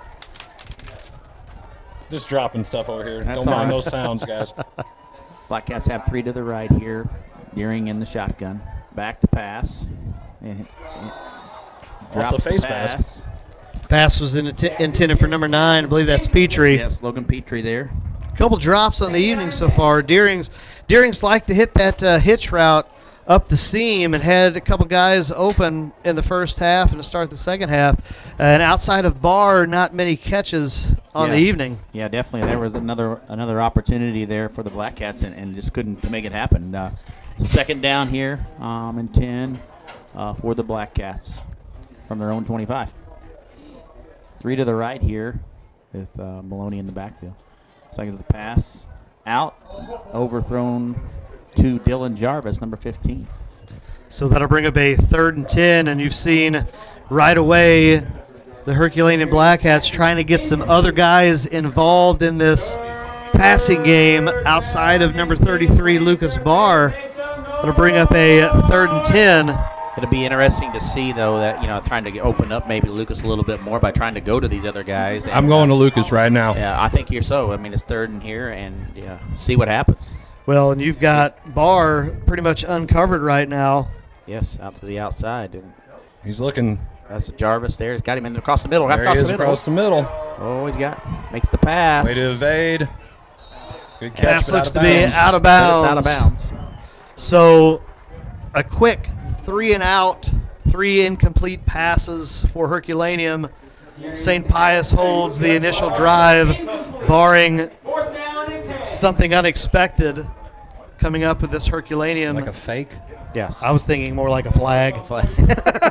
Oh, why you gotta be so negative, Hey, Zach? we are in a streak right now. We had 3 plays without a penalty. What? Oh, you said something about You it. had Jinx to it. say it. As that's number 5 kicking, that I believe is Chase There's a flag. Payne. Gosh dang it, you said There you go. There you go, Blair. From the same side as the first half was coming from. So we'll see what happens as the initial return puts the ball in pretty good field position for the Lancers, but looks like it's probably going to be coming back. Yeah. That's going to be a holding against St. Pius. Well, sorry, And- guys. Sorry, guys. Yeah, Herky guys. Man, I'm telling you. Who invited him? That's all I want to know. Gosh darn. So St. Pius will take over 1st and 10. It'll bring them back across to their own part of the field as they will start their opening possession of the second half. St. Pius breaks the huddle. Single receiver out to the left to the right. Slot backs to the both left and to the right as you're going to have a handoff. Excuse me. It's going to be a keeper for number 6, James Smith. On the read option, picks up a nice gain of about 6 on the play. Like it was Jordan McMahon there on the tackle, number 54. So nice little read option there for the Lancers to Mikey start Maloney things. was also on that tackle there. So hopefully we can see a little bit more of a rhythm as we start to. Well, for both teams. Both teams, I'd just say for the game in general. I agree. We hope so, anyway. So we can all get out of here before tomorrow. As we have doubles both left to right stack, and we're going to probably have another There is play another, call yep. because that's going to be a false start on number 5, Dabrian Moss, and that will negate a early 1st and 10 7-yard run, and that'll bring them back 5 more yards to now 2nd and long for the Lancers. And that's something I'm going to be honest, as a receiver, you just can't do because you have one job. Watch the ball. That's it. That's all you have to do. If you're not going in motion, watch the ball. Ah, goodness gracious. Well, we started out well. You had to say something. I know. It's all my fault. Try. He doesn't seem to be too upset. Leave too it bothered. leave it to the black cat up here in the booth, huh? Yeah. Yes. Sorry. So as St. Pius breaks the huddle, 2nd and 9, going to have a rollout to the left-hand side. Smith still with the ball. Still makes a nice long pass down the field. Intended for, looks like number 81, Drew Maciel, tipped off his hands. Then it tipped off Connor Hamilton's hands. That could have been a gigantic play for the Lancers, momentum builder, but instead it's going to be an incomplete pass that'll bring up 3rd and 9. If that wouldn't have been deflected, I think he would have caught that. Yeah, definitely it was. So Smith with being able to evade a little bit of pressure rolling out to his left. Nice pass. Left side. I mean, we've seen this the ball games that we've broadcasted.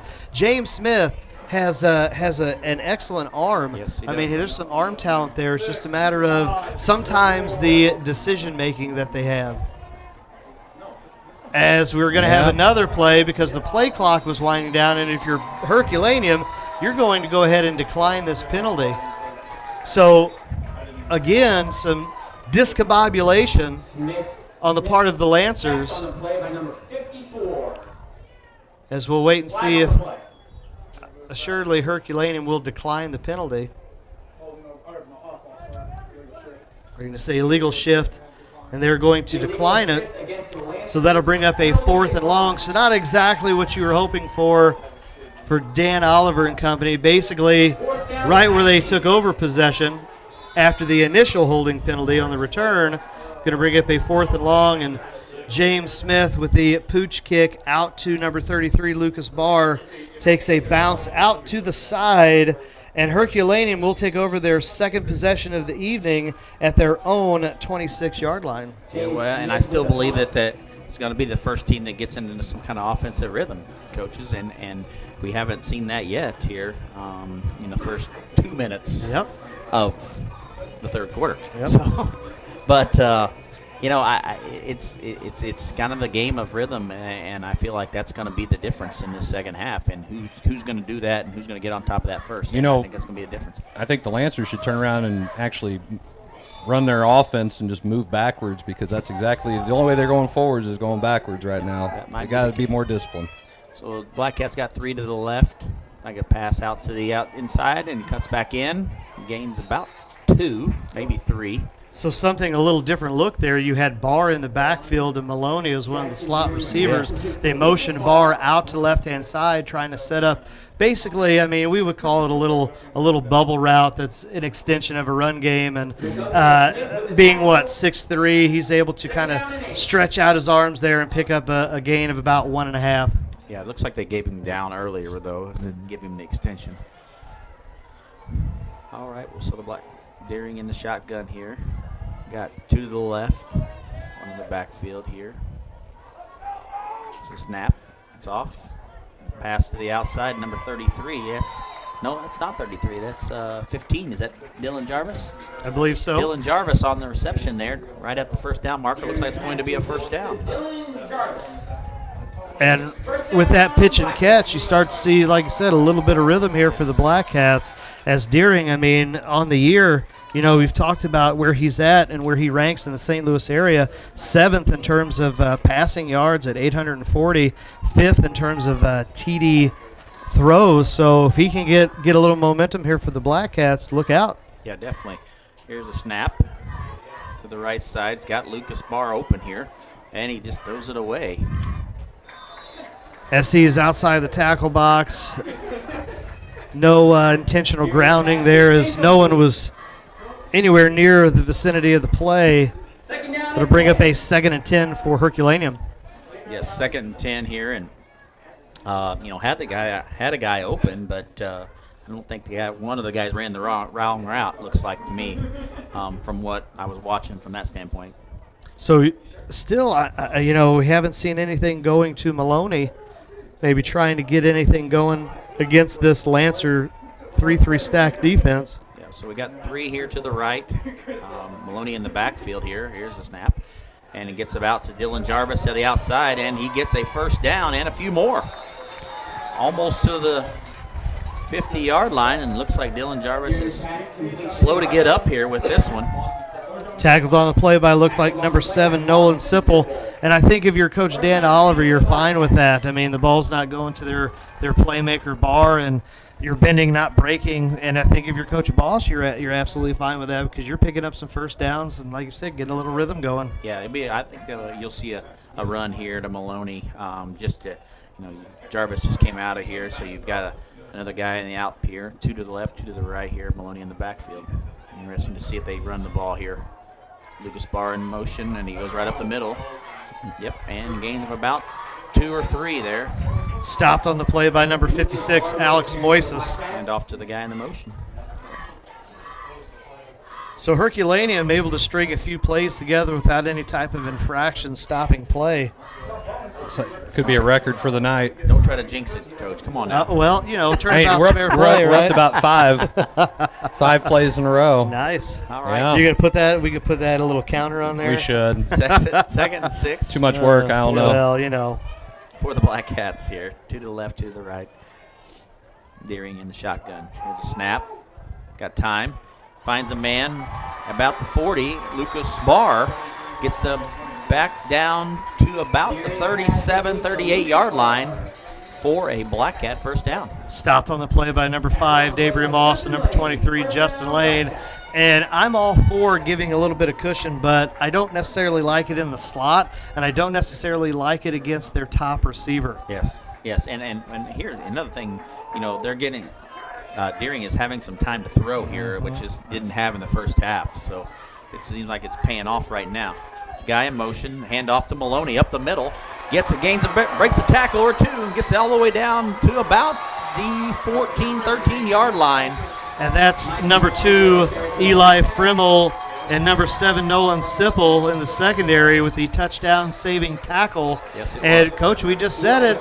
Maybe get you a little dose of Maloney there to get things going, and a nice little pickup. I mean, it was started off kind of as a botched play with the man in motion. Didn't exactly know who they were going to hand it off to, but Maloney on the carry and right up the gut. I mean, he didn't get touched till basically the third level with Frimmel and Sipple stopping.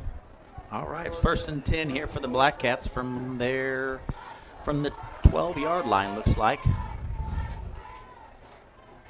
Pass, just out of the reach of number 33, Lucas Barr. Incomplete. Bring down 2nd and 10. So as the clock stops, just under 7 minutes of play in the third quarter, St. Pius still clinging to that 6-0 lead. But Herculaneum knocking on the door as they're going to take over 2nd and 10 inside the red zone of the Lancers. And we'll see what Coach Boss has in play or has in store on this upcoming play for the Blackcats. 2nd and 10 here for the Blackcats. Got 2 to the right, 1 to the left. Maloney in the backfield. Here's a snap. Lucas got time.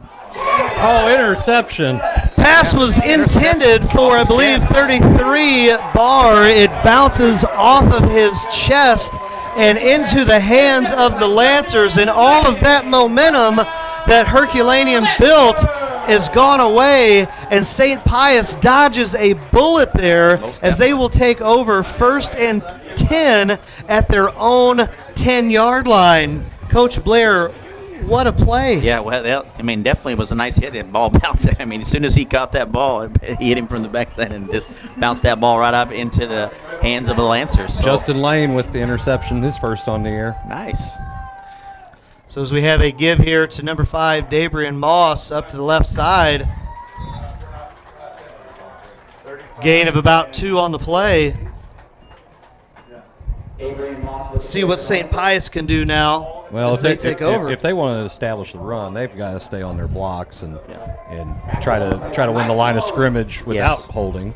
Well, the issue here is in this wishbone formation, they haven't shown anything from week 1 about it's just been either dives, fullback dives, or just going left or right. There hasn't been any wrinkles. We'll see if Coach Oliver here in week 5 is ready to do a little bit as we're going to have a rollout pass. James Smith throws off his back foot. That's going to be caught on the play. Caught by, it looks like, number 86. That's Connor Hamilton. Yeah. And that'll bring up a 3rd, and we'll call it 2 for the Lancers. Yeah, 3rd and 2 here, and big play here for the Lancers, to get that. Big play for the Blackcats, try to make that stop. Yeah, you get that stop here, but also, Lancers, you get that interception, you don't want to go 3 and out, Smith on the throw, I mean, he rolling out on the naked boot. I mean, the defensive end stayed home for the Blackcats, and he had to throw it off of his back foot as we're going to get a 1st down run for the Lancers. And coaches, we'll see here as the clock's going to start here in a second with 5:30 remaining in this third quarter. If St. Pius can maybe try and pick up a big play here, if they're just going to go ahead and bit by bit, and that old saying, 3 yards in a cloud of dust. Yeah, definitely. I mean, that seems what's working right now for the Lancers. So shotgun formation. It's going to be a read option keep by number 6, James Smith. He's ate up on the play. And there's the flag. By number 1, Jackson Deering, and I believe number 35, Maloney. And James Smith with that monster of a hit, he is down. And so we're going to go ahead and take a break here. You are watching Between the Lines Friday Night Football Edition, be the I-55 conference rivalry game between Herculaneum Blackcats and St. Pius X Lancers.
So as we come out of the injury timeout, James Smith, the starting quarterback for St. Pius, got his bell rung, it looked like, as he was being taken off the field. He was walking under his own power, which is great to see, holding his left side, whether that was an arm or maybe his ribs.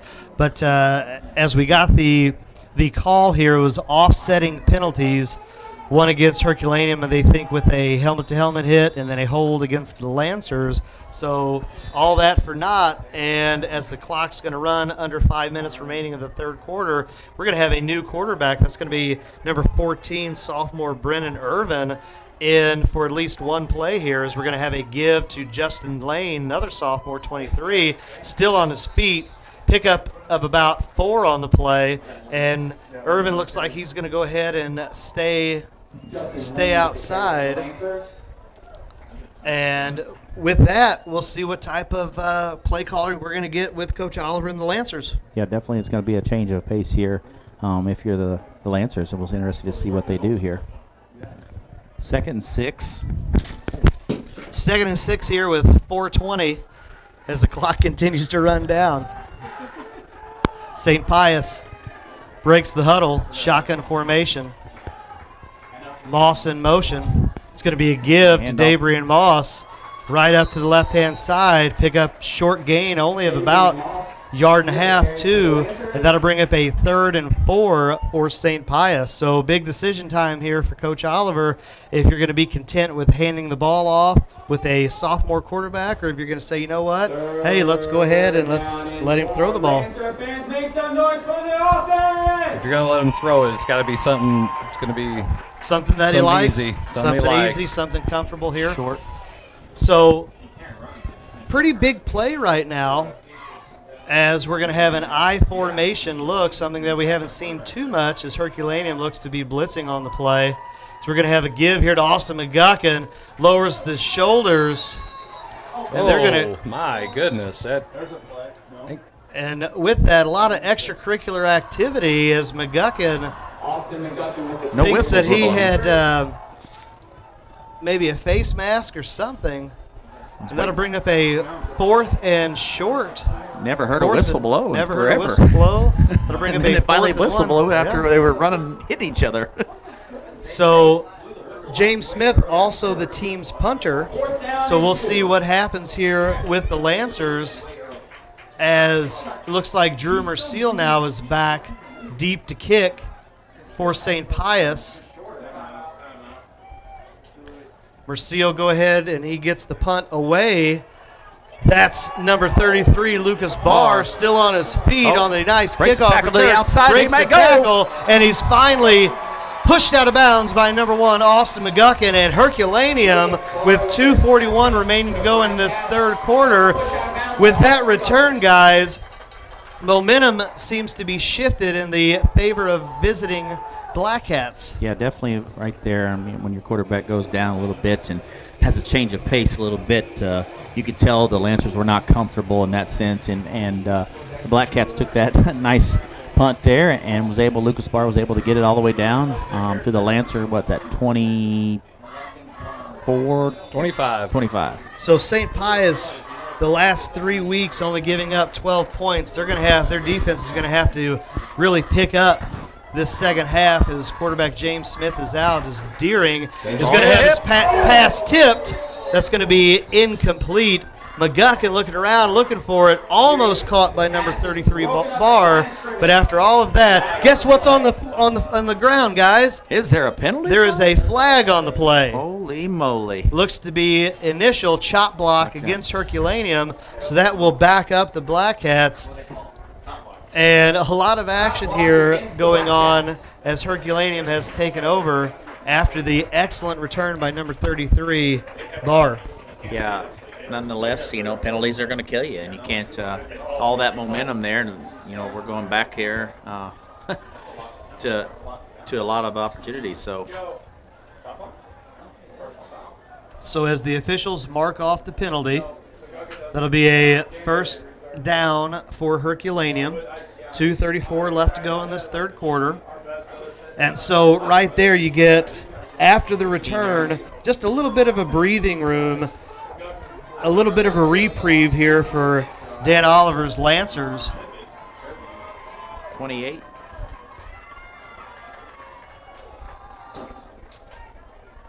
We're going to have a QB keeper, Deering, snuffed out by number 11. That's Chase Watercutty. First time we've heard his name. And that's a transfer defensive end that has really played big for the Lancers the last couple of weeks. And go ahead. No, you go ahead. I was going to say, it doesn't look. I'm looking across the sideline here that Smith's still being worked on by the training staff, and he might be done. Well, what that does is Smith also plays linebacker, and that means number 9. It looks like freshman Danny DeGear. Nice catch there, and stays comes in out of bounds. Caught on the play by number 12. That's Lucas Lyles. Lucas Lyles on the catch. Able to pick up almost all of the penalty yardage. Knocked out of bounds by looked like number 2 Eli Frimmel. And so some flag on the play. Yeah, there is a flag out there. Another one. Yep. Okay.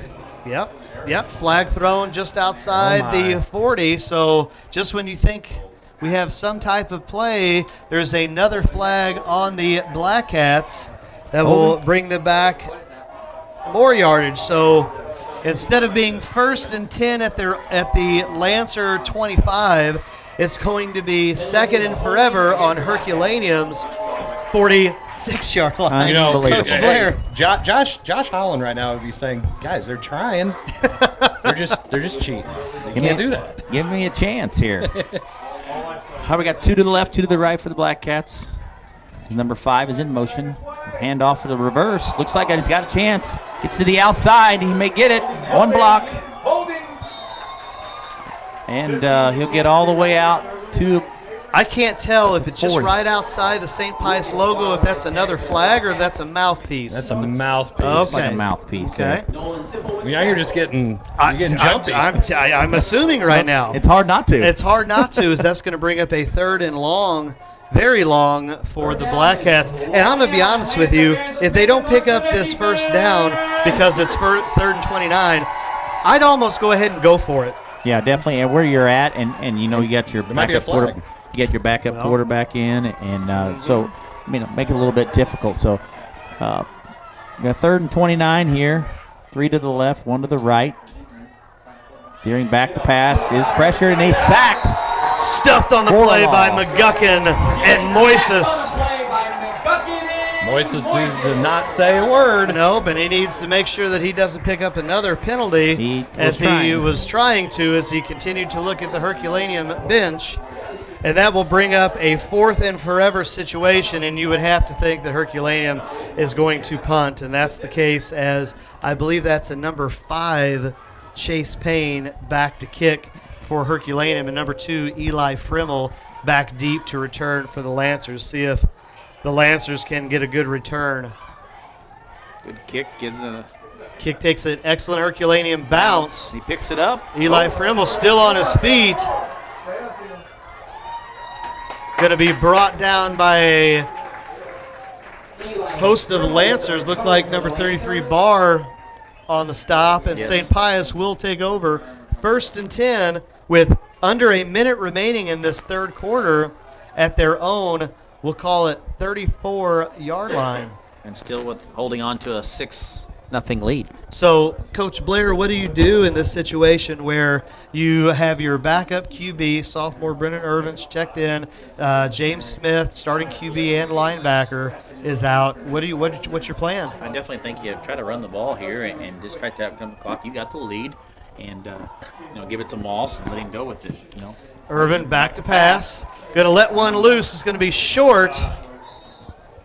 Little wobbly on the throw. Pass looked to be intended for number 4, Matt Mariani, I believe. I think that's correct, number 4. As the clock will stop, and we'll see what is drawn up next for Coach Dan Oliver and the host, St. Pius X Lancers. Irvin breaks the huddle. Lane in the backfield. McGuckin at a slot. Moss at a slot. Drew Merciel out at left receiver. As we're going to have a handoff to number 23, Justin Lane. He's going to pick up about 2.5, we'll call it 3 yards on the play. And St. Pius will have to take one more snap before the end of the third quarter as the play clock is at 24 seconds and the game clock is just about a second after. So one more play as Irvin looks to get the play call in to his fellow teammates. They break the huddle. Clock's winding down under 10 seconds of play.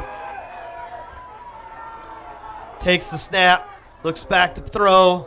Going to be caught by number 5, Daverin Moss, but just short of a first down. So that'll bring up a 4th and 1 just at their own 41-yard line. Go for it. Well, we have a 2.5, we'll call it, left in this third quarter. Big play decision for Coach Oliver and the Lancers. And it looks like they're going to go ahead and go for it. They're in a wishbone formation as the clock's supposed to run. And no play for the end of the third quarter. So after 3 quarters of play, we are still locked at a 6-0 game. You are watching Between the Lines Friday Night Football Edition, brought to you by Off the Rails Media. We'll talk about that when we come back. I didn't know the clock should have ran there. Ran out of bounds, right?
A question about my listing price? Updating listing to Lizard Heights. No, listing price. Wizard Kites. Can I talk to a real human agent, please? So we are back here at the start of the fourth quarter. And maybe a little trickeration here. I don't know if they're going to call a timeout. And timeouts are a precious commodity here. Especially and with so the 6-0 game. Yeah. I'm curious if they were maybe trying to draw Herculaneum off sides. Looks like it. But if that's the case, why burn a timeout? Just take the penalty. Save the timeout, which you might need later on in the game if you planned on kicking anyway, if you weren't going to draw them off sides. So we'll see if this decision comes back late at the end of the game for St. Pius, if they're going to need maybe one of their 3 timeouts. Right. You can make that call in the first half. Yes, I'd agree. Not to start the fourth. Not after you just had a break in the play. Yeah. So with that, St. Pius will get a little stretch there, bud. I'm gonna do it get a little stretch here. So St. Pius going to get a handoff to Austin McGuckin, and that is enough for first down. No flags on the play. First time we can say that in a while. And St. Pius will take a first down, 1st and 10 at their own 45-yard line. So big play call there for Dan Oliver and company, as now the clock's going to continue to wind down, and we'll see if we get a hefty dose of that wishbone formation. I imagine we will. And what type of adjustments Coach Boss is going to have. Yeah, it'll be interesting. I'm sure that's going to happen for the rest of the. So we're going to have a QB keeper, Irvin, on a design QB rollout. Going to be about a half-yard gain. That'll bring up 2nd and 9 for St. Pius. So the interesting thing here is that it's a 6-0 game. So Herculaneum gets a score. All they're going to need is just a point after to go ahead here. So St. Pius, if you're St. Pius, you're thinking you have to score to make it a 2-score game. I would agree. Irvin takes a snap, rolls out to the right side, just on the outstretched arms of number 5, Daber and Moss. That'll bring up a 3rd and 9. And you know what?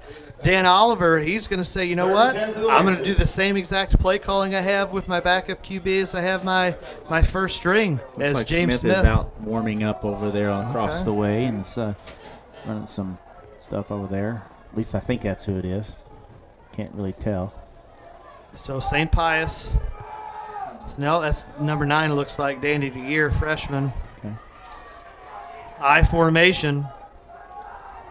Irvin rolling out to the left side, has time, gets a pass that's caught, knocked. Oh, they're going to say it's incomplete. Didn't, I guess, have possession. That was number 1, Austin McGuckin. And so with that, interesting play calling, instead of running some clock down, electing to go for 2-3 passes in a row. Yeah. And so the clock stops with 10:46 remaining in the game. St. Pius in an obvious punting situation. Number 33 Barr back deep to kick for Herculaneum. Better not kick it to him. Well, better not kick it to him after that return. That's correct.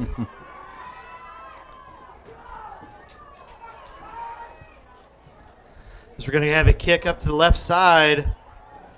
Takes a St. Pius bounce. Get away from Going to it. go inside the 15.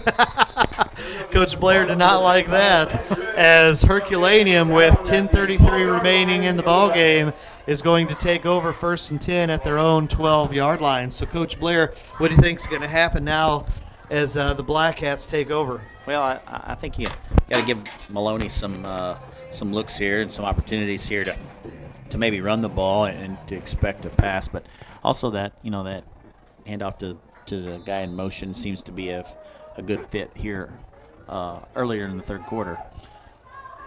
But the Blackcats will take over here 1st and 10. Got 3 to the left. The guy in the backfield. Snap. There he's got Deep time. pass. He's got a deep pass. Maybe. Frimmel almost made the play there. Just outside the reach of number 2. That's Eli Frimmel. Eli Frimmel. Just out of the reach. That's a number 1. There's no number 2. So 2nd and 10 for Herculaneum, and maybe Coach Boss says, hey, you know what? We're gonna try and expose St. Pius secondary a little bit. Yeah, so 2nd and 10 here for the Blackcats. We got 2 to the right, 2 to the left. And snap. Pitch outside here. Jarvis. Nice stop there by number 4. That's Matt Mariani. Jarvis just unable to get out the outstretched arms. He's struggling a little bit the last couple of plays. He's been coming up a little bit, leak on the legs. I don't know what's seems to be hitting him a little bit. But seems like an ankle from what he's looking at. I mean, he's limping. Yeah, he definitely So is. you've got some guys injured. There's been some hard hitting on both sides. So 3rd and 8 here for the Blackcats. You got 2 to the right here, 2 to the left. Maloney in the backfield. Deering in the shotgun formation. Here's a snap. Here's a tip. Tipped it. Just almost intercepted that for a pick 6 touchdown. So McGuckin in on the deflection. That'll bring up a 4th down. So we'll see what Dan Oliver wants to do if he elects to say, you know what, hey, let's send the house, maybe try and get a block punt. I don't know if I would do that. Well, you take the risk, you run the risk of a flag, but you also have a chance of getting some excellent field position. You're right. As we have, I believe, number 5, that's Chase Payne back to kick. End over end. Eli Frimmel's going to take it. Still on his feet, up to the left side. He's going to keep going. Still on his feet. Better be tight with the ball. Nice punt return by number 2, Eli Frimmel, almost all the way, well, actually back to the line of scrimmage of Herculaneum and St. Pius. That is exactly what they needed, as there is 9:25 remaining in this game. We'll see what both coaches draw up. If St. Pius can maybe run some clock and run the ball, maybe get a score here, and Herculaneum on their heels now after that punt return, if they can get a stop defensively. Yeah, definitely interesting to see here what the Lancers do. I mean, definitely need to probably run the ball and run some time off here, especially deep in Blackcat territory. Wishbone formation, Irvin under center. Takes the snap, hands it off to number 5, Dabrian Moss. And about 3 there. Going to almost a scrum, looks like. Rugby scrum, gain of about 2 on the play. And I like the wishbone. They've got to get more space. Yeah, they're not getting any opportunity to just, get you're not getting any type of green grass there. And I know you've got the splits are basically foot to foot, but I mean, Herculaneum do an excellent job defensively of saying, hey, you know what? We're just going to take our front 7. We're even going to bring up the secondary because we know you're going to you're going to run out of this formation. And they're doing an excellent job stuffing the Lancers for minimal gain. As we have another flag on the play. So I'm going to say offsides against Herculaneum. Looks like they lined up in the neutral zone, which is a big mishap infraction against the Blackcats. So instead of 2nd and long, now that's going to bring up a 2nd and very manageable 3 as the clock's going to continue to run. The clock's going to go ahead and continue. Wait for it. There it goes. There we go. We're moving.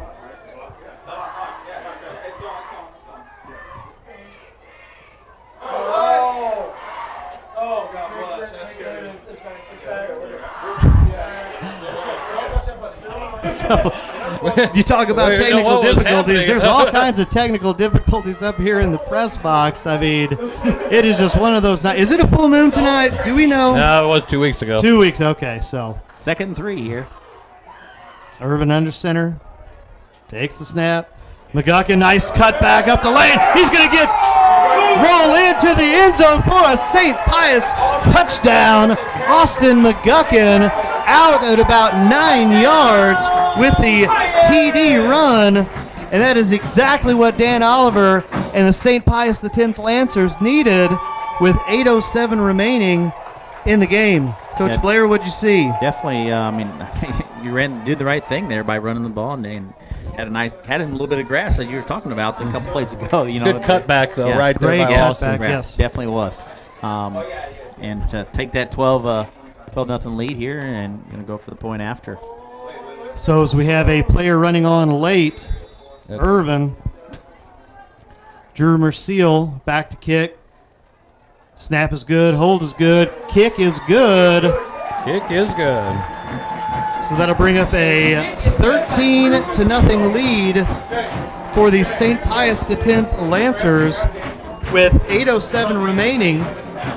You know, I don't think Drew Merciel had kicked any extra points or anything in football until this year after the graduation of Logan Jacobson. Yes. And Drew, he's quite the athlete. Used to play basketball. He was second-team All-State baseball player. And I'll tell you what, he's looked pretty good kicking the ball. Mm-hmm. And what's interesting about that is trying to give things away is that you had McGuckin and Sipple were the original kickers, and both of them kind of had some leg impingement, some injuries there, and Merciel kind of forced to go into some kicking duties, originally beginning at kickoff, and so trying some point after attempts, and Coach Oliver's like, hey, we've got a kicker here. Yeah. So Lucas Barr will be back to receive. Also Gage and Hunter Myers are also back there. Good pooch. Exception. Bad tackling. Good run.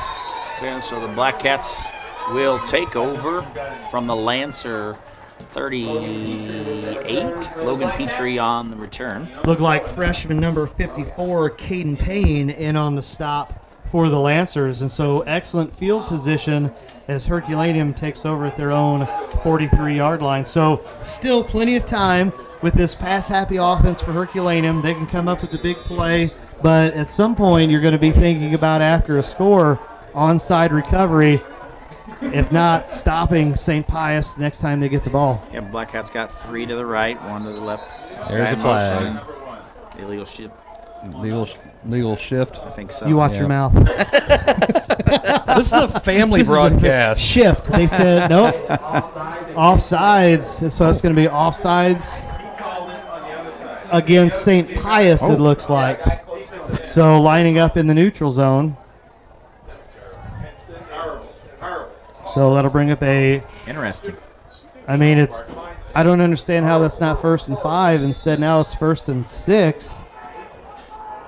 I know I'm not good at math, but clearly not half the distance in between the down markers. Maybe they went to school in Illinois. Yeah, maybe. There's a flag. So more laundry on the field, and we'll see that is in the area of holding.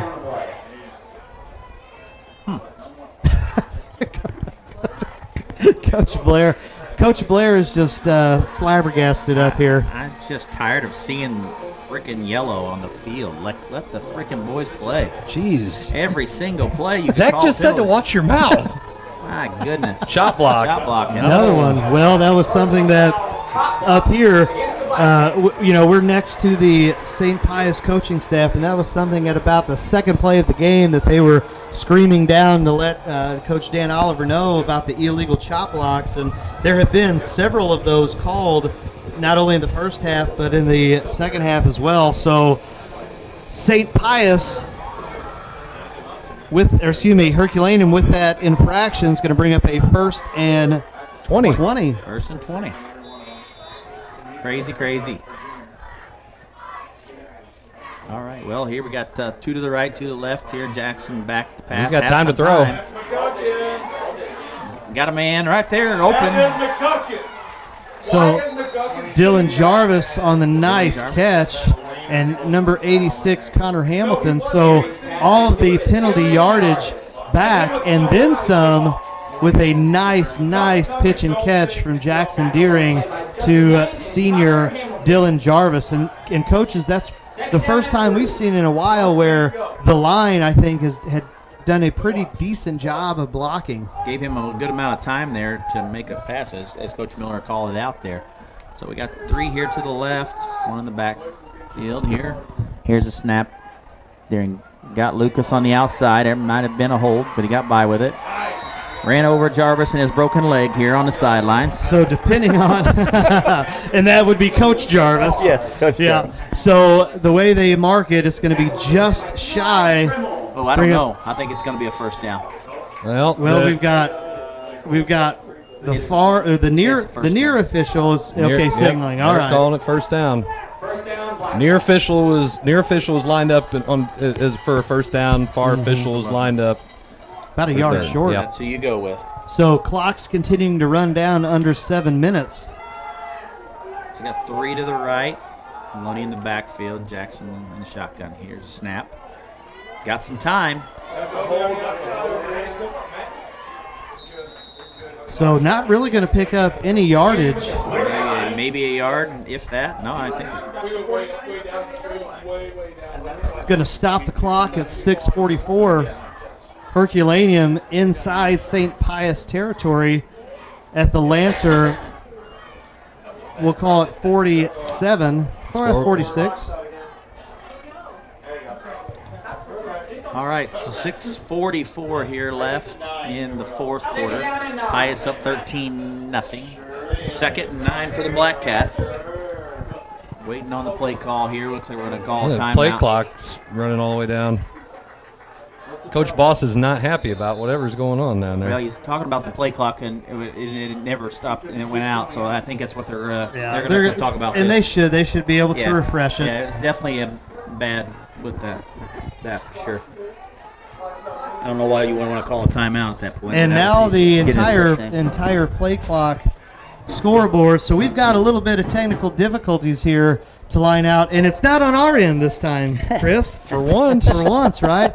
No, and so they're going to work on the scoreboard. They're having some scoreboard issues here at Father Dalton Stadium. And so, I mean, guys, Herculaneum taking over, and they're moving the ball down the field. And so right now, if you're Coach Bosch, you're thinking, guys, where's our momentum going? Where's our momentum? You're stopping us with this score clock. And so I don't think anybody's doing it. It's just the technology. Right. It's what it is, Wonderful. man. It's Wonderful. awful. It's wonderful. Technology's terrible. Interesting to see what the officials do here at this point. I mean, probably the best thing to do would be to keep the time on the field. I think everything seems to be fine now. So as both teams get a little bit of a unofficial timeout. Felt like one. You know, it's not hot anymore. It's in the 60s, so we don't have to give the required water break timeout, but you know, we might have the score clock timeout. I mean, it happens from time to time. It does.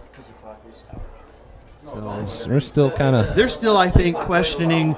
I don't think it's the game clock. I think they're questioning the play clock because the play clock was winding down. So we have a white hat here. So He said to turn the play clock off. He said turn the play clock off. He's going to keep the play clock on the field. That's what he just yelled up here and said. Why? What? Why would he do that? It's fixed. The play clock has never been bad. Play clock's been on the whole time. The play clock is not the problem, sir. Well, you can hear up here. We got some. Definitely has never had the play clock's never had an issue. Well, you know, when these two teams get together, all kinds of craziness happens. It's just the way it is. So. Thank you. Game clock 0. So we're not going to know the game clock. What? So everybody is confused. Keep using the play clock. Keep using the play clock. Oh, goodness. Holy crap. Well, just all kinds of confusion here. The band's playing. That's going to make things even more confusing. At least the band's not on the field. The band's not on the field. So we don't know how much time I hope we're you gonna are have here. enjoying yourself watching this live broadcast because in live, we'll call it TV, streaming. We're going to try to keep anything the can clock happen. as close as we can here. I don't think we can, but we're going to try. Yeah, I was going to say, we don't necessarily have the accurate play clock as Deering's going to take a pass. It's going to be tipped, but it is going to be caught. I'm not sure about Caught all by this. number 5. That's Chase Payne. And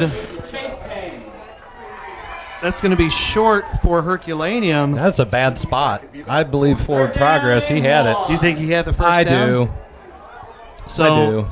This officiating crew is not that great tonight. Well, I'm just going to tell you. Well, not you sure know about what? all Hey, this. It's crazy. Hey, I never heard of we this have before. heard of there is official shortages. So those of you that are watching at any point in time that would like to go ahead and First down. Yep. Good run. that's going to be a run by Maloney. It looks like. So again, we're going to keep an unofficial clock. Trying to watch the white hat here. 5:57 is what I'm seeing, but I mean that's going to be a really. I just started my timer at 6:44, so we haven't had to stop a play. Who knows how long it is? So just go ahead and be completely different than what we're trying to do on screen here, Riley. That's okay. Got to be different. Everybody's losing their minds.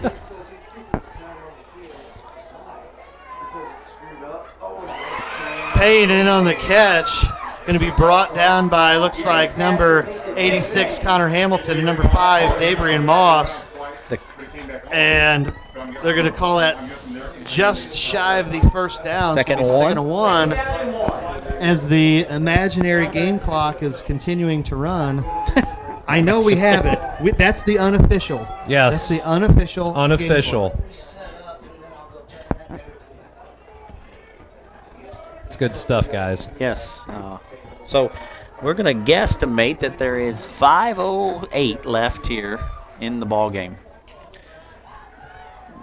Deering has time. And is stopped on the play by Alex Moises. Who is it?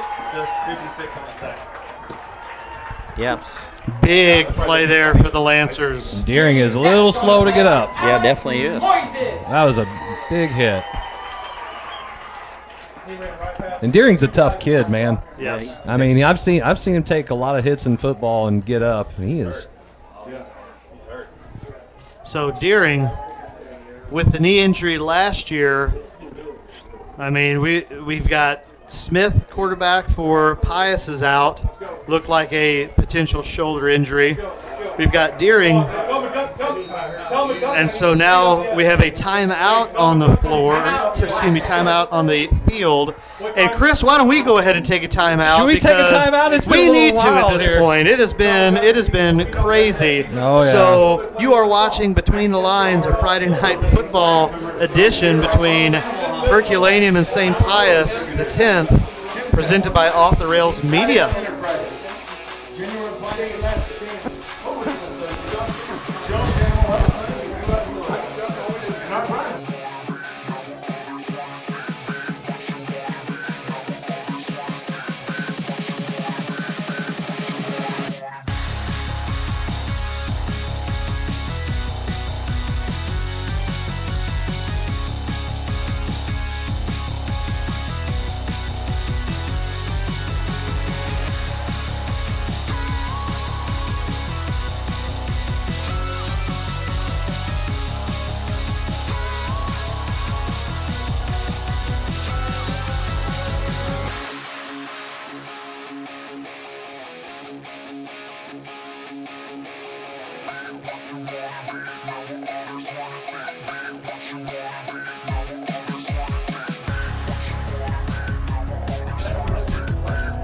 All right, so we are back here after the Herculaneum timeout, maybe just to rest Deering after that big sack by Alex Moises. All right, here's a snap. Oh. And there it is again. It's going to be another sack by 56, Alex Moises. He's got no time here. Sacked on the play by Alex Moises. So it'll be a fourth and down. long here. And right now, if you were St. Pius, you were loving the defense, but you cannot avoid another personal foul penalty. Afford another person. Yes. You don't. The way they've been playing, sometimes I don't know if they can avoid those personal fouls. Right now, it's just, hey, let's not give up the first down. If you're Herculaneum, you need something right here. And with that, and there is a flag, and why St. Pius would do anything like that to jeopardize a fourth and long.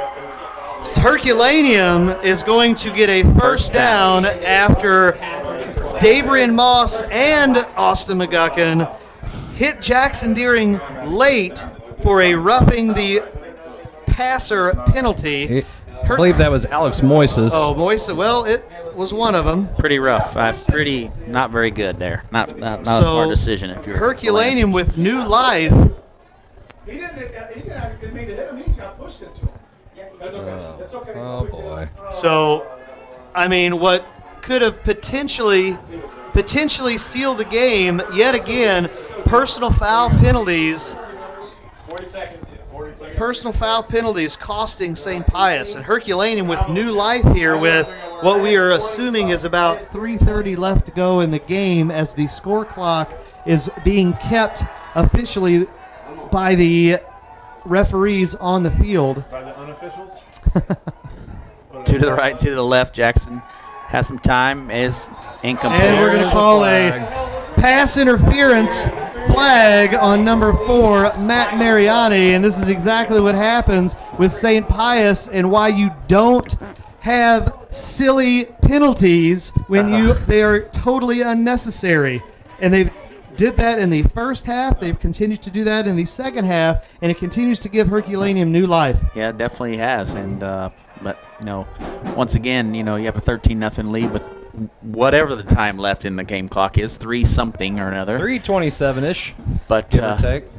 So what should have been a turnover on downs for the Lancers is now fortuitous for the Blackcats, as after 2 insufferable penalties, we'll bring up another 1st and 10 at the St. Pius 20-yard line. So Herculaneum inside the red zone, they can open up the playbook here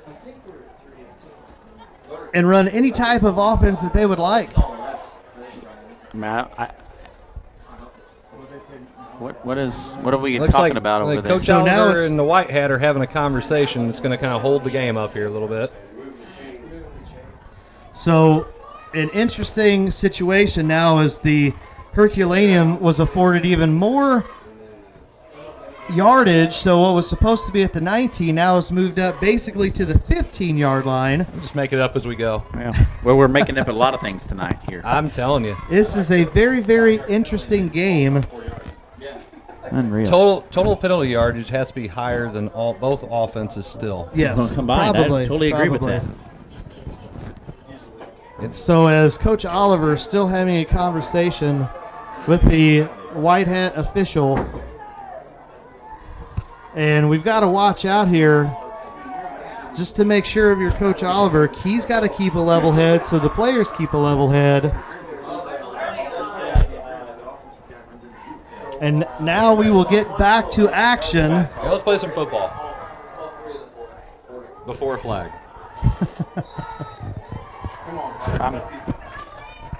All right, so we got 2 to the left, 2 to the right here. 1st and 10 from about the 15 for the Blackcats. 3 and some change left here. High snap. What in the world is going on over here? Pass intended for number 12, I believe, of Herculaneum.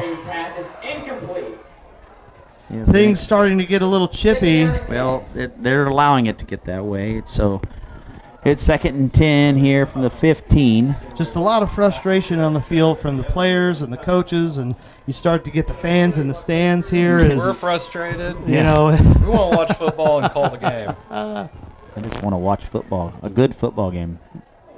So Deering with a pitch and catch out to number 5. And get through him and get to him. So that'll bring up a 3rd and short for Herculaneum inside the 10-yard line. Looks like Damian Moss was there for the tackle, almost had a fumble recovery. So we'll see if Herculaneum deciding to pass. They are. Pass was intended for 33 Barr. Going to be an incomplete pass. So 4th down time here for the Blackcats. Decision making for Coach Boss. See what they draw up. They do have enough. They need 3 yards for a 1st down. They don't have to get into the end zone, so there is about a 6-yard difference in between 1st down and touchdown. 2 to the left, 2 to the right here. Deering in shotgun. Here's a snap. Got time. Find a man, and I think it's touchdown. Touchdown Blackcats.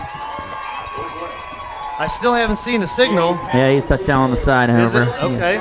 Who was that? To Dylan Jarvis. Touchdown to Dylan Jarvis from Jackson Deering from 15, or about 8 yards out, I guess. 13-6. Lancers on top. I'm guessing there's a...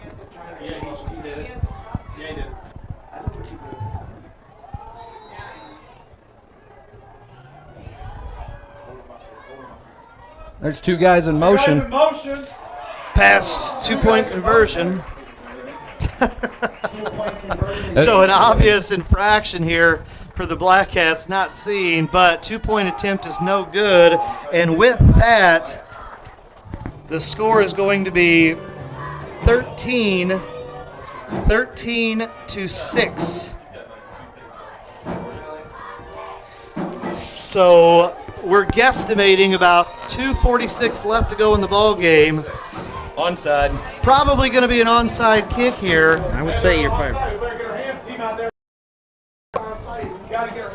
So now remember, St. Pius used a timeout earlier.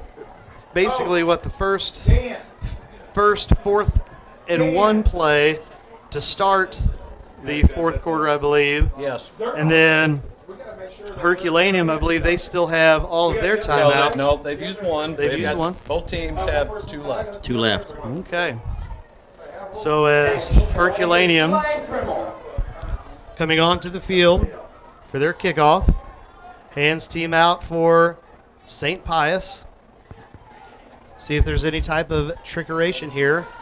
As number 15, Dylan Jarvis, on to kick for the Blackcats.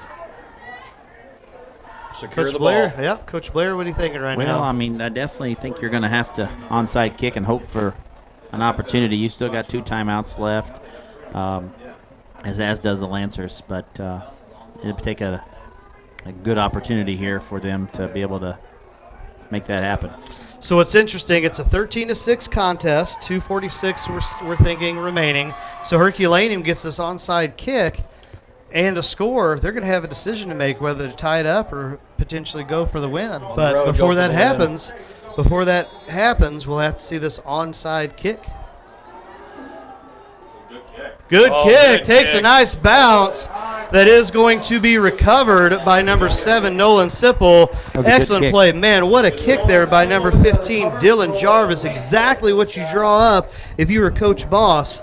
And Nolan Sipple able to snatch that football out of the air, secure it for the Lancers. And so now St. Pius will take over 1st and 10 at their own 44-yard line. So now if you are Herculaneum defensively, you're going to have to get in there, try and make some stops. At St. Pius, you're going to need a few first downs because Herculaneum will elect to probably start using their timeouts at some point. Yeah, definitely it is. Wishbone formation. Irvin takes the snap, going to get a handoff to number 5. David Moss breaks it to the outside, cuts, tries to cut back in. Turn it up. Yep, going to be a pickup of about 2 yards, and clock should continue to run. Yes. Now the question is, how much time? How much time? Guessing 2:20 something. Well, yeah.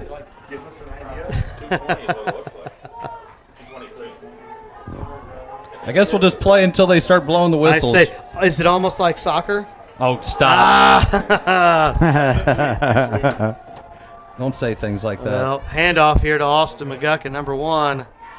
Ball security is paramount, and now Herculaneum will take a timeout as bring up a 3rd and long situation for the Lancers.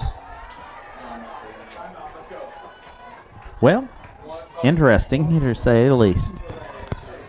You get a stop here, you're going to definitely get a chance to get the ball back with probably just under 2 minutes left in the game. So, well, and we've seen Herculaneum, they've been able to move the ball down the field. It's just going to be a situation of what does St. Pius do? Can they pick up this first down? And then if not, they have to execute a punt.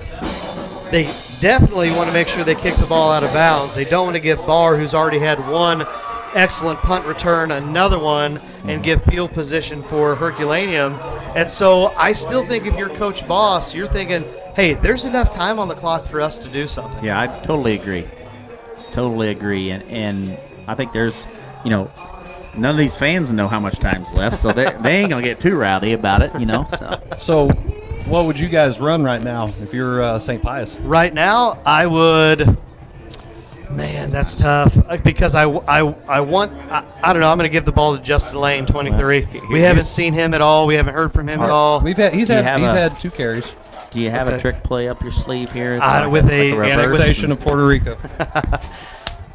So you have sophomore quarterback Brennan Irvin with one of the most meaningful snaps he's going to take in his young career, wishbone formation. Snap is good. We're going to have a toss out to number 7, Nolan Sipple. Stopped on the play by number 35, Mike Maloney. And we're going to get a timeout. Herculaneum with a big hit by number 35. Nolan Sipple almost had a lane. The next thing you know, here comes Maloney makes the play for no gain. And now that'll bring up a 4th down at Herculaneum. So we are assuming Herculaneum is out of timeouts. Is that what you're saying, Chris? All Yes. right. So we don't know. We'll just see. And so now Coach Boss got what he needed defensively.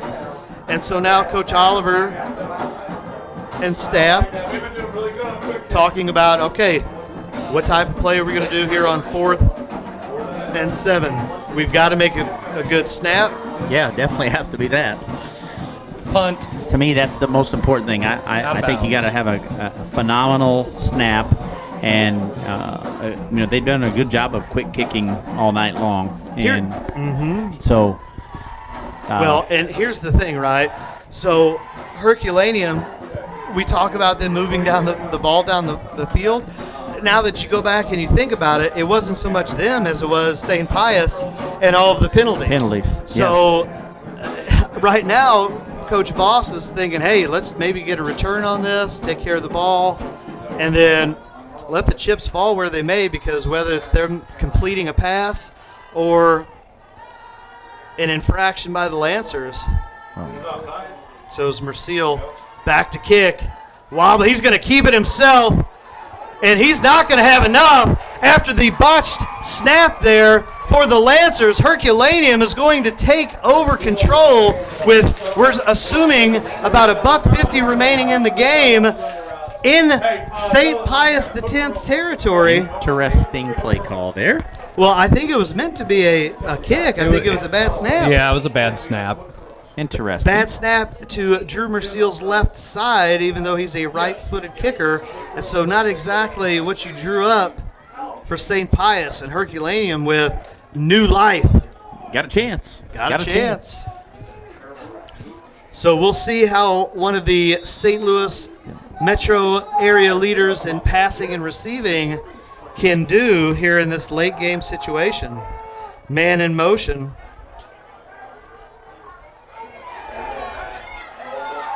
Pass to Maloney, and we're going to have a flag. And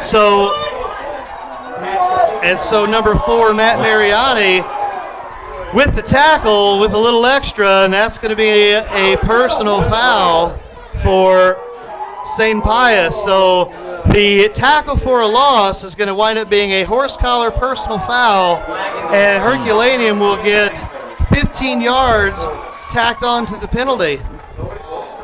Interesting game here.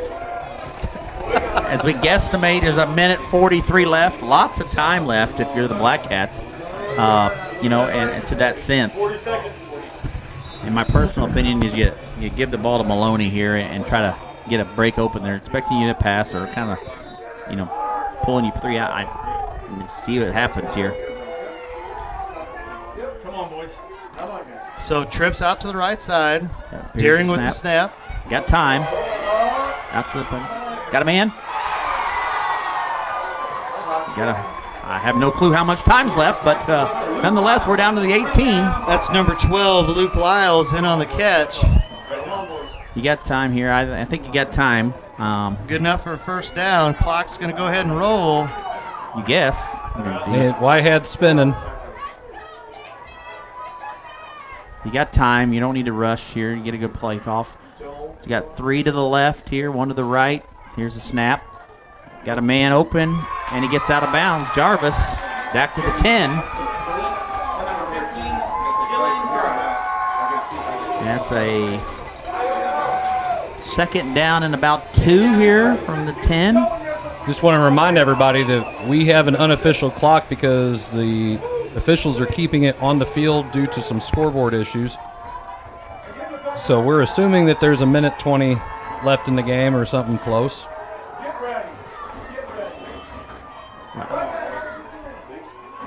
Got 3 to the left here. There's going to be a hitch to bar. Yeah, I think you're right.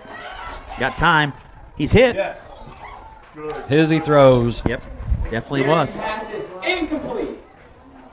Bring up a third down for Herculaneum. Now we're assuming that they do not have any timeouts. Yes, they do not have any timeouts left. They've called 3.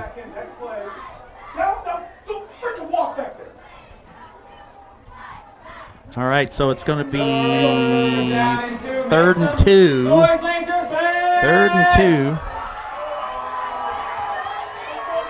Still in 4-down territory here with 1:17 left. Got time. Finds a man. That might be a first down, though. That looks like to be a first down. First down. So it's going to be a 1st and goal at about the 6-yard line. Looks like we're running some play here that everybody on the sidelines is calling it. 1st and goal here for the Blackcats, and it looks like a timeout. Timeout Lancers. So we'll take a quick break here. You are watching Between the Lines Friday Night Football, presented by Off the Rails Media.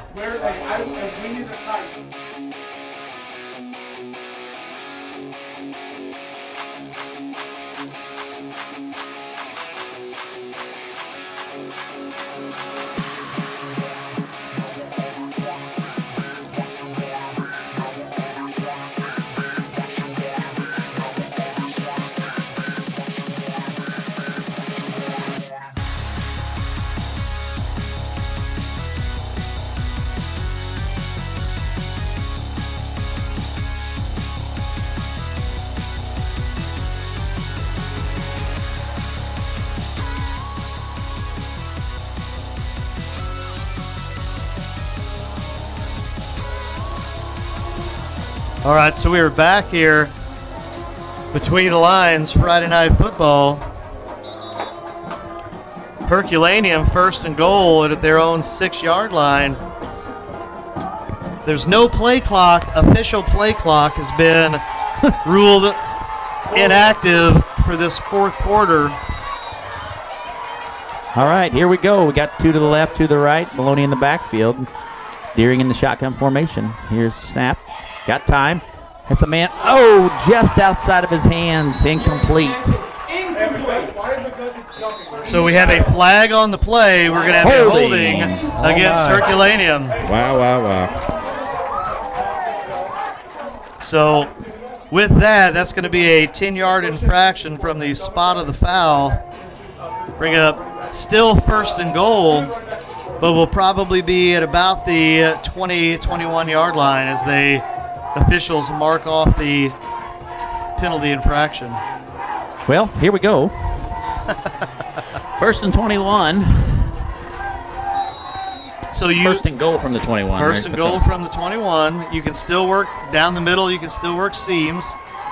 Unofficially, a 1:05 left in the game. We think. Unofficially, yes. That's what we're guessing. As Deering is going to have an incomplete pass. So I understand that St. Pius, they're doing an excellent job of flushing Deering out, but as many personal fouls, roughing the penalty calls, you're going to have to almost turn yourself into an NFL defensive lineman and just say not fall on the quarterback. Just don't. If you don't, you push him down, you push him down. If not, don't risk a penalty. Yeah, see if you can pull his flag. Might be able to do that. Hey. That could be a personal foul. All right, we got second and goal from the 21 here. Got 3 to the right, 1 to the left here, and Maloney in the backfield. Here's a snap. Deering's got time. Got a man open in the. Oh, the penalty intercepted! Number 86, Connor Hamilton! And on the interception! That is it. What a play by number 86, Connor Hamilton. Intercepts the ball. Deering makes a pass to number 33, Barr, and Hamilton jumps right in front of him as there's a play right at the goal line. Connor Hamilton, the senior defensive back, with the play of the game. Yes. And St. Pius the 10th, we're going to assume is going to be able to take a knee. We don't know how much time. We don't know how much time is left. We're going to assume take a knee, victory formation. We'll see what happens as they break the huddle. What a play! And, you know, Connor's been making some big plays as games have went on. As this is, St. Pius is in the victory formation. And St. Pius will take a knee. So with that, we're going to assume that we are under a minute. Yeah, I'm guessing so. We don't know. We're just kind of waiting. Well, we haven't used the play clock. Now we're going to use it all of a sudden, and he hasn't even. I don't know how that's even right. He pumped the play clock, but he pumped it 3 or 4 times before it went off. Flag night. Huh? Flag night. So. I was trying to find a funny. All the music. So St. Pius going to pick up an exciting I-55 conference win, and that will do it. St. Pius X Lancers with a 13-6 victory against visiting Herculaneum Blackcats. That will bring St. Pius's record to 4-1 and 3-0 in conference play. Herculaneum, they will drop 3-2, 3-2, and then 1-2 in conference play. Coach Blair, what'd you think tonight? Well, it was there was really no offense, no rhythm on the offensive end on either side, and the penalties just killed both teams. Lots of opportunities, for both teams. That just a tough game, but the Lancers come down at the end and was able to get a big time play right there at the goal line to seal the victory.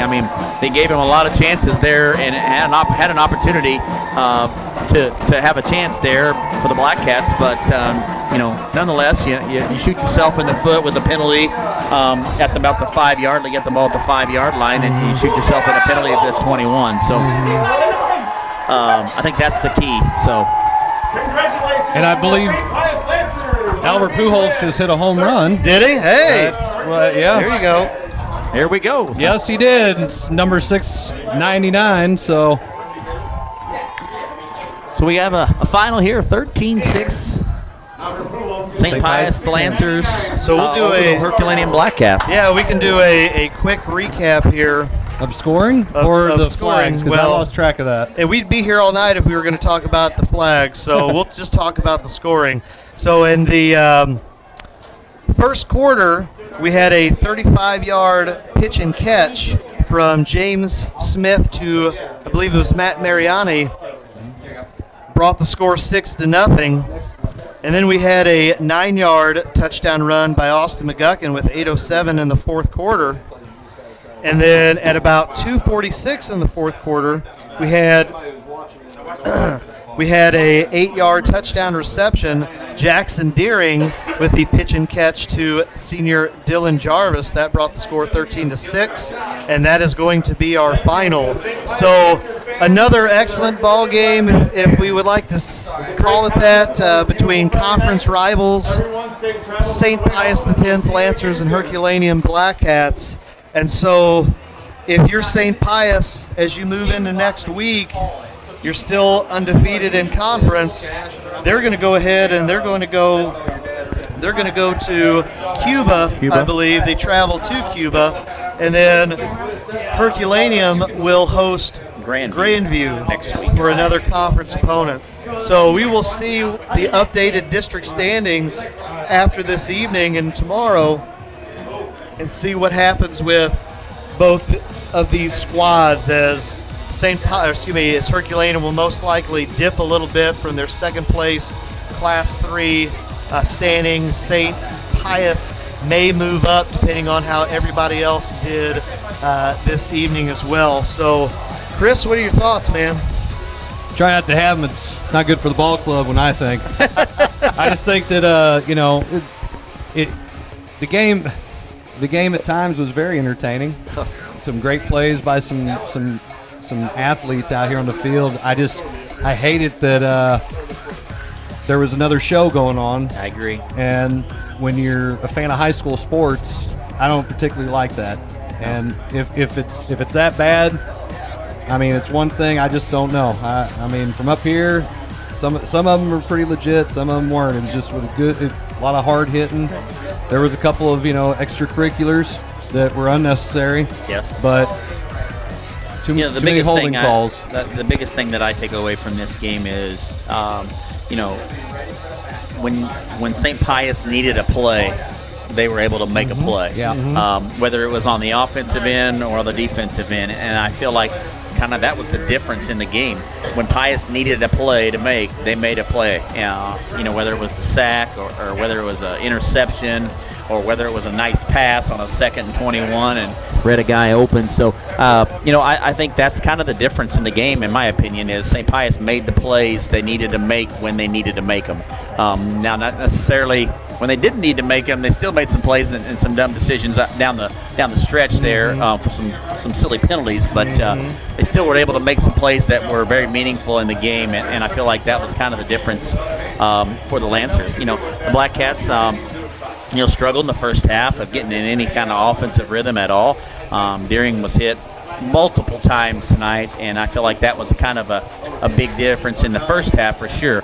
The second half he had a little bit more time, but still, nonetheless, he still struggled to not be hit and sacked about 3 or 4 times here in the second half. But tough fought game between two very talented teams, and you play this matchup 10 times and it's probably going to go 5-5. So that's kind of how it's going to be. But congratulations to the Lancers, and they move on to 4-1 on the season, and the Blackcats fall to 3-2, and we'll host homecoming next week against Grandview.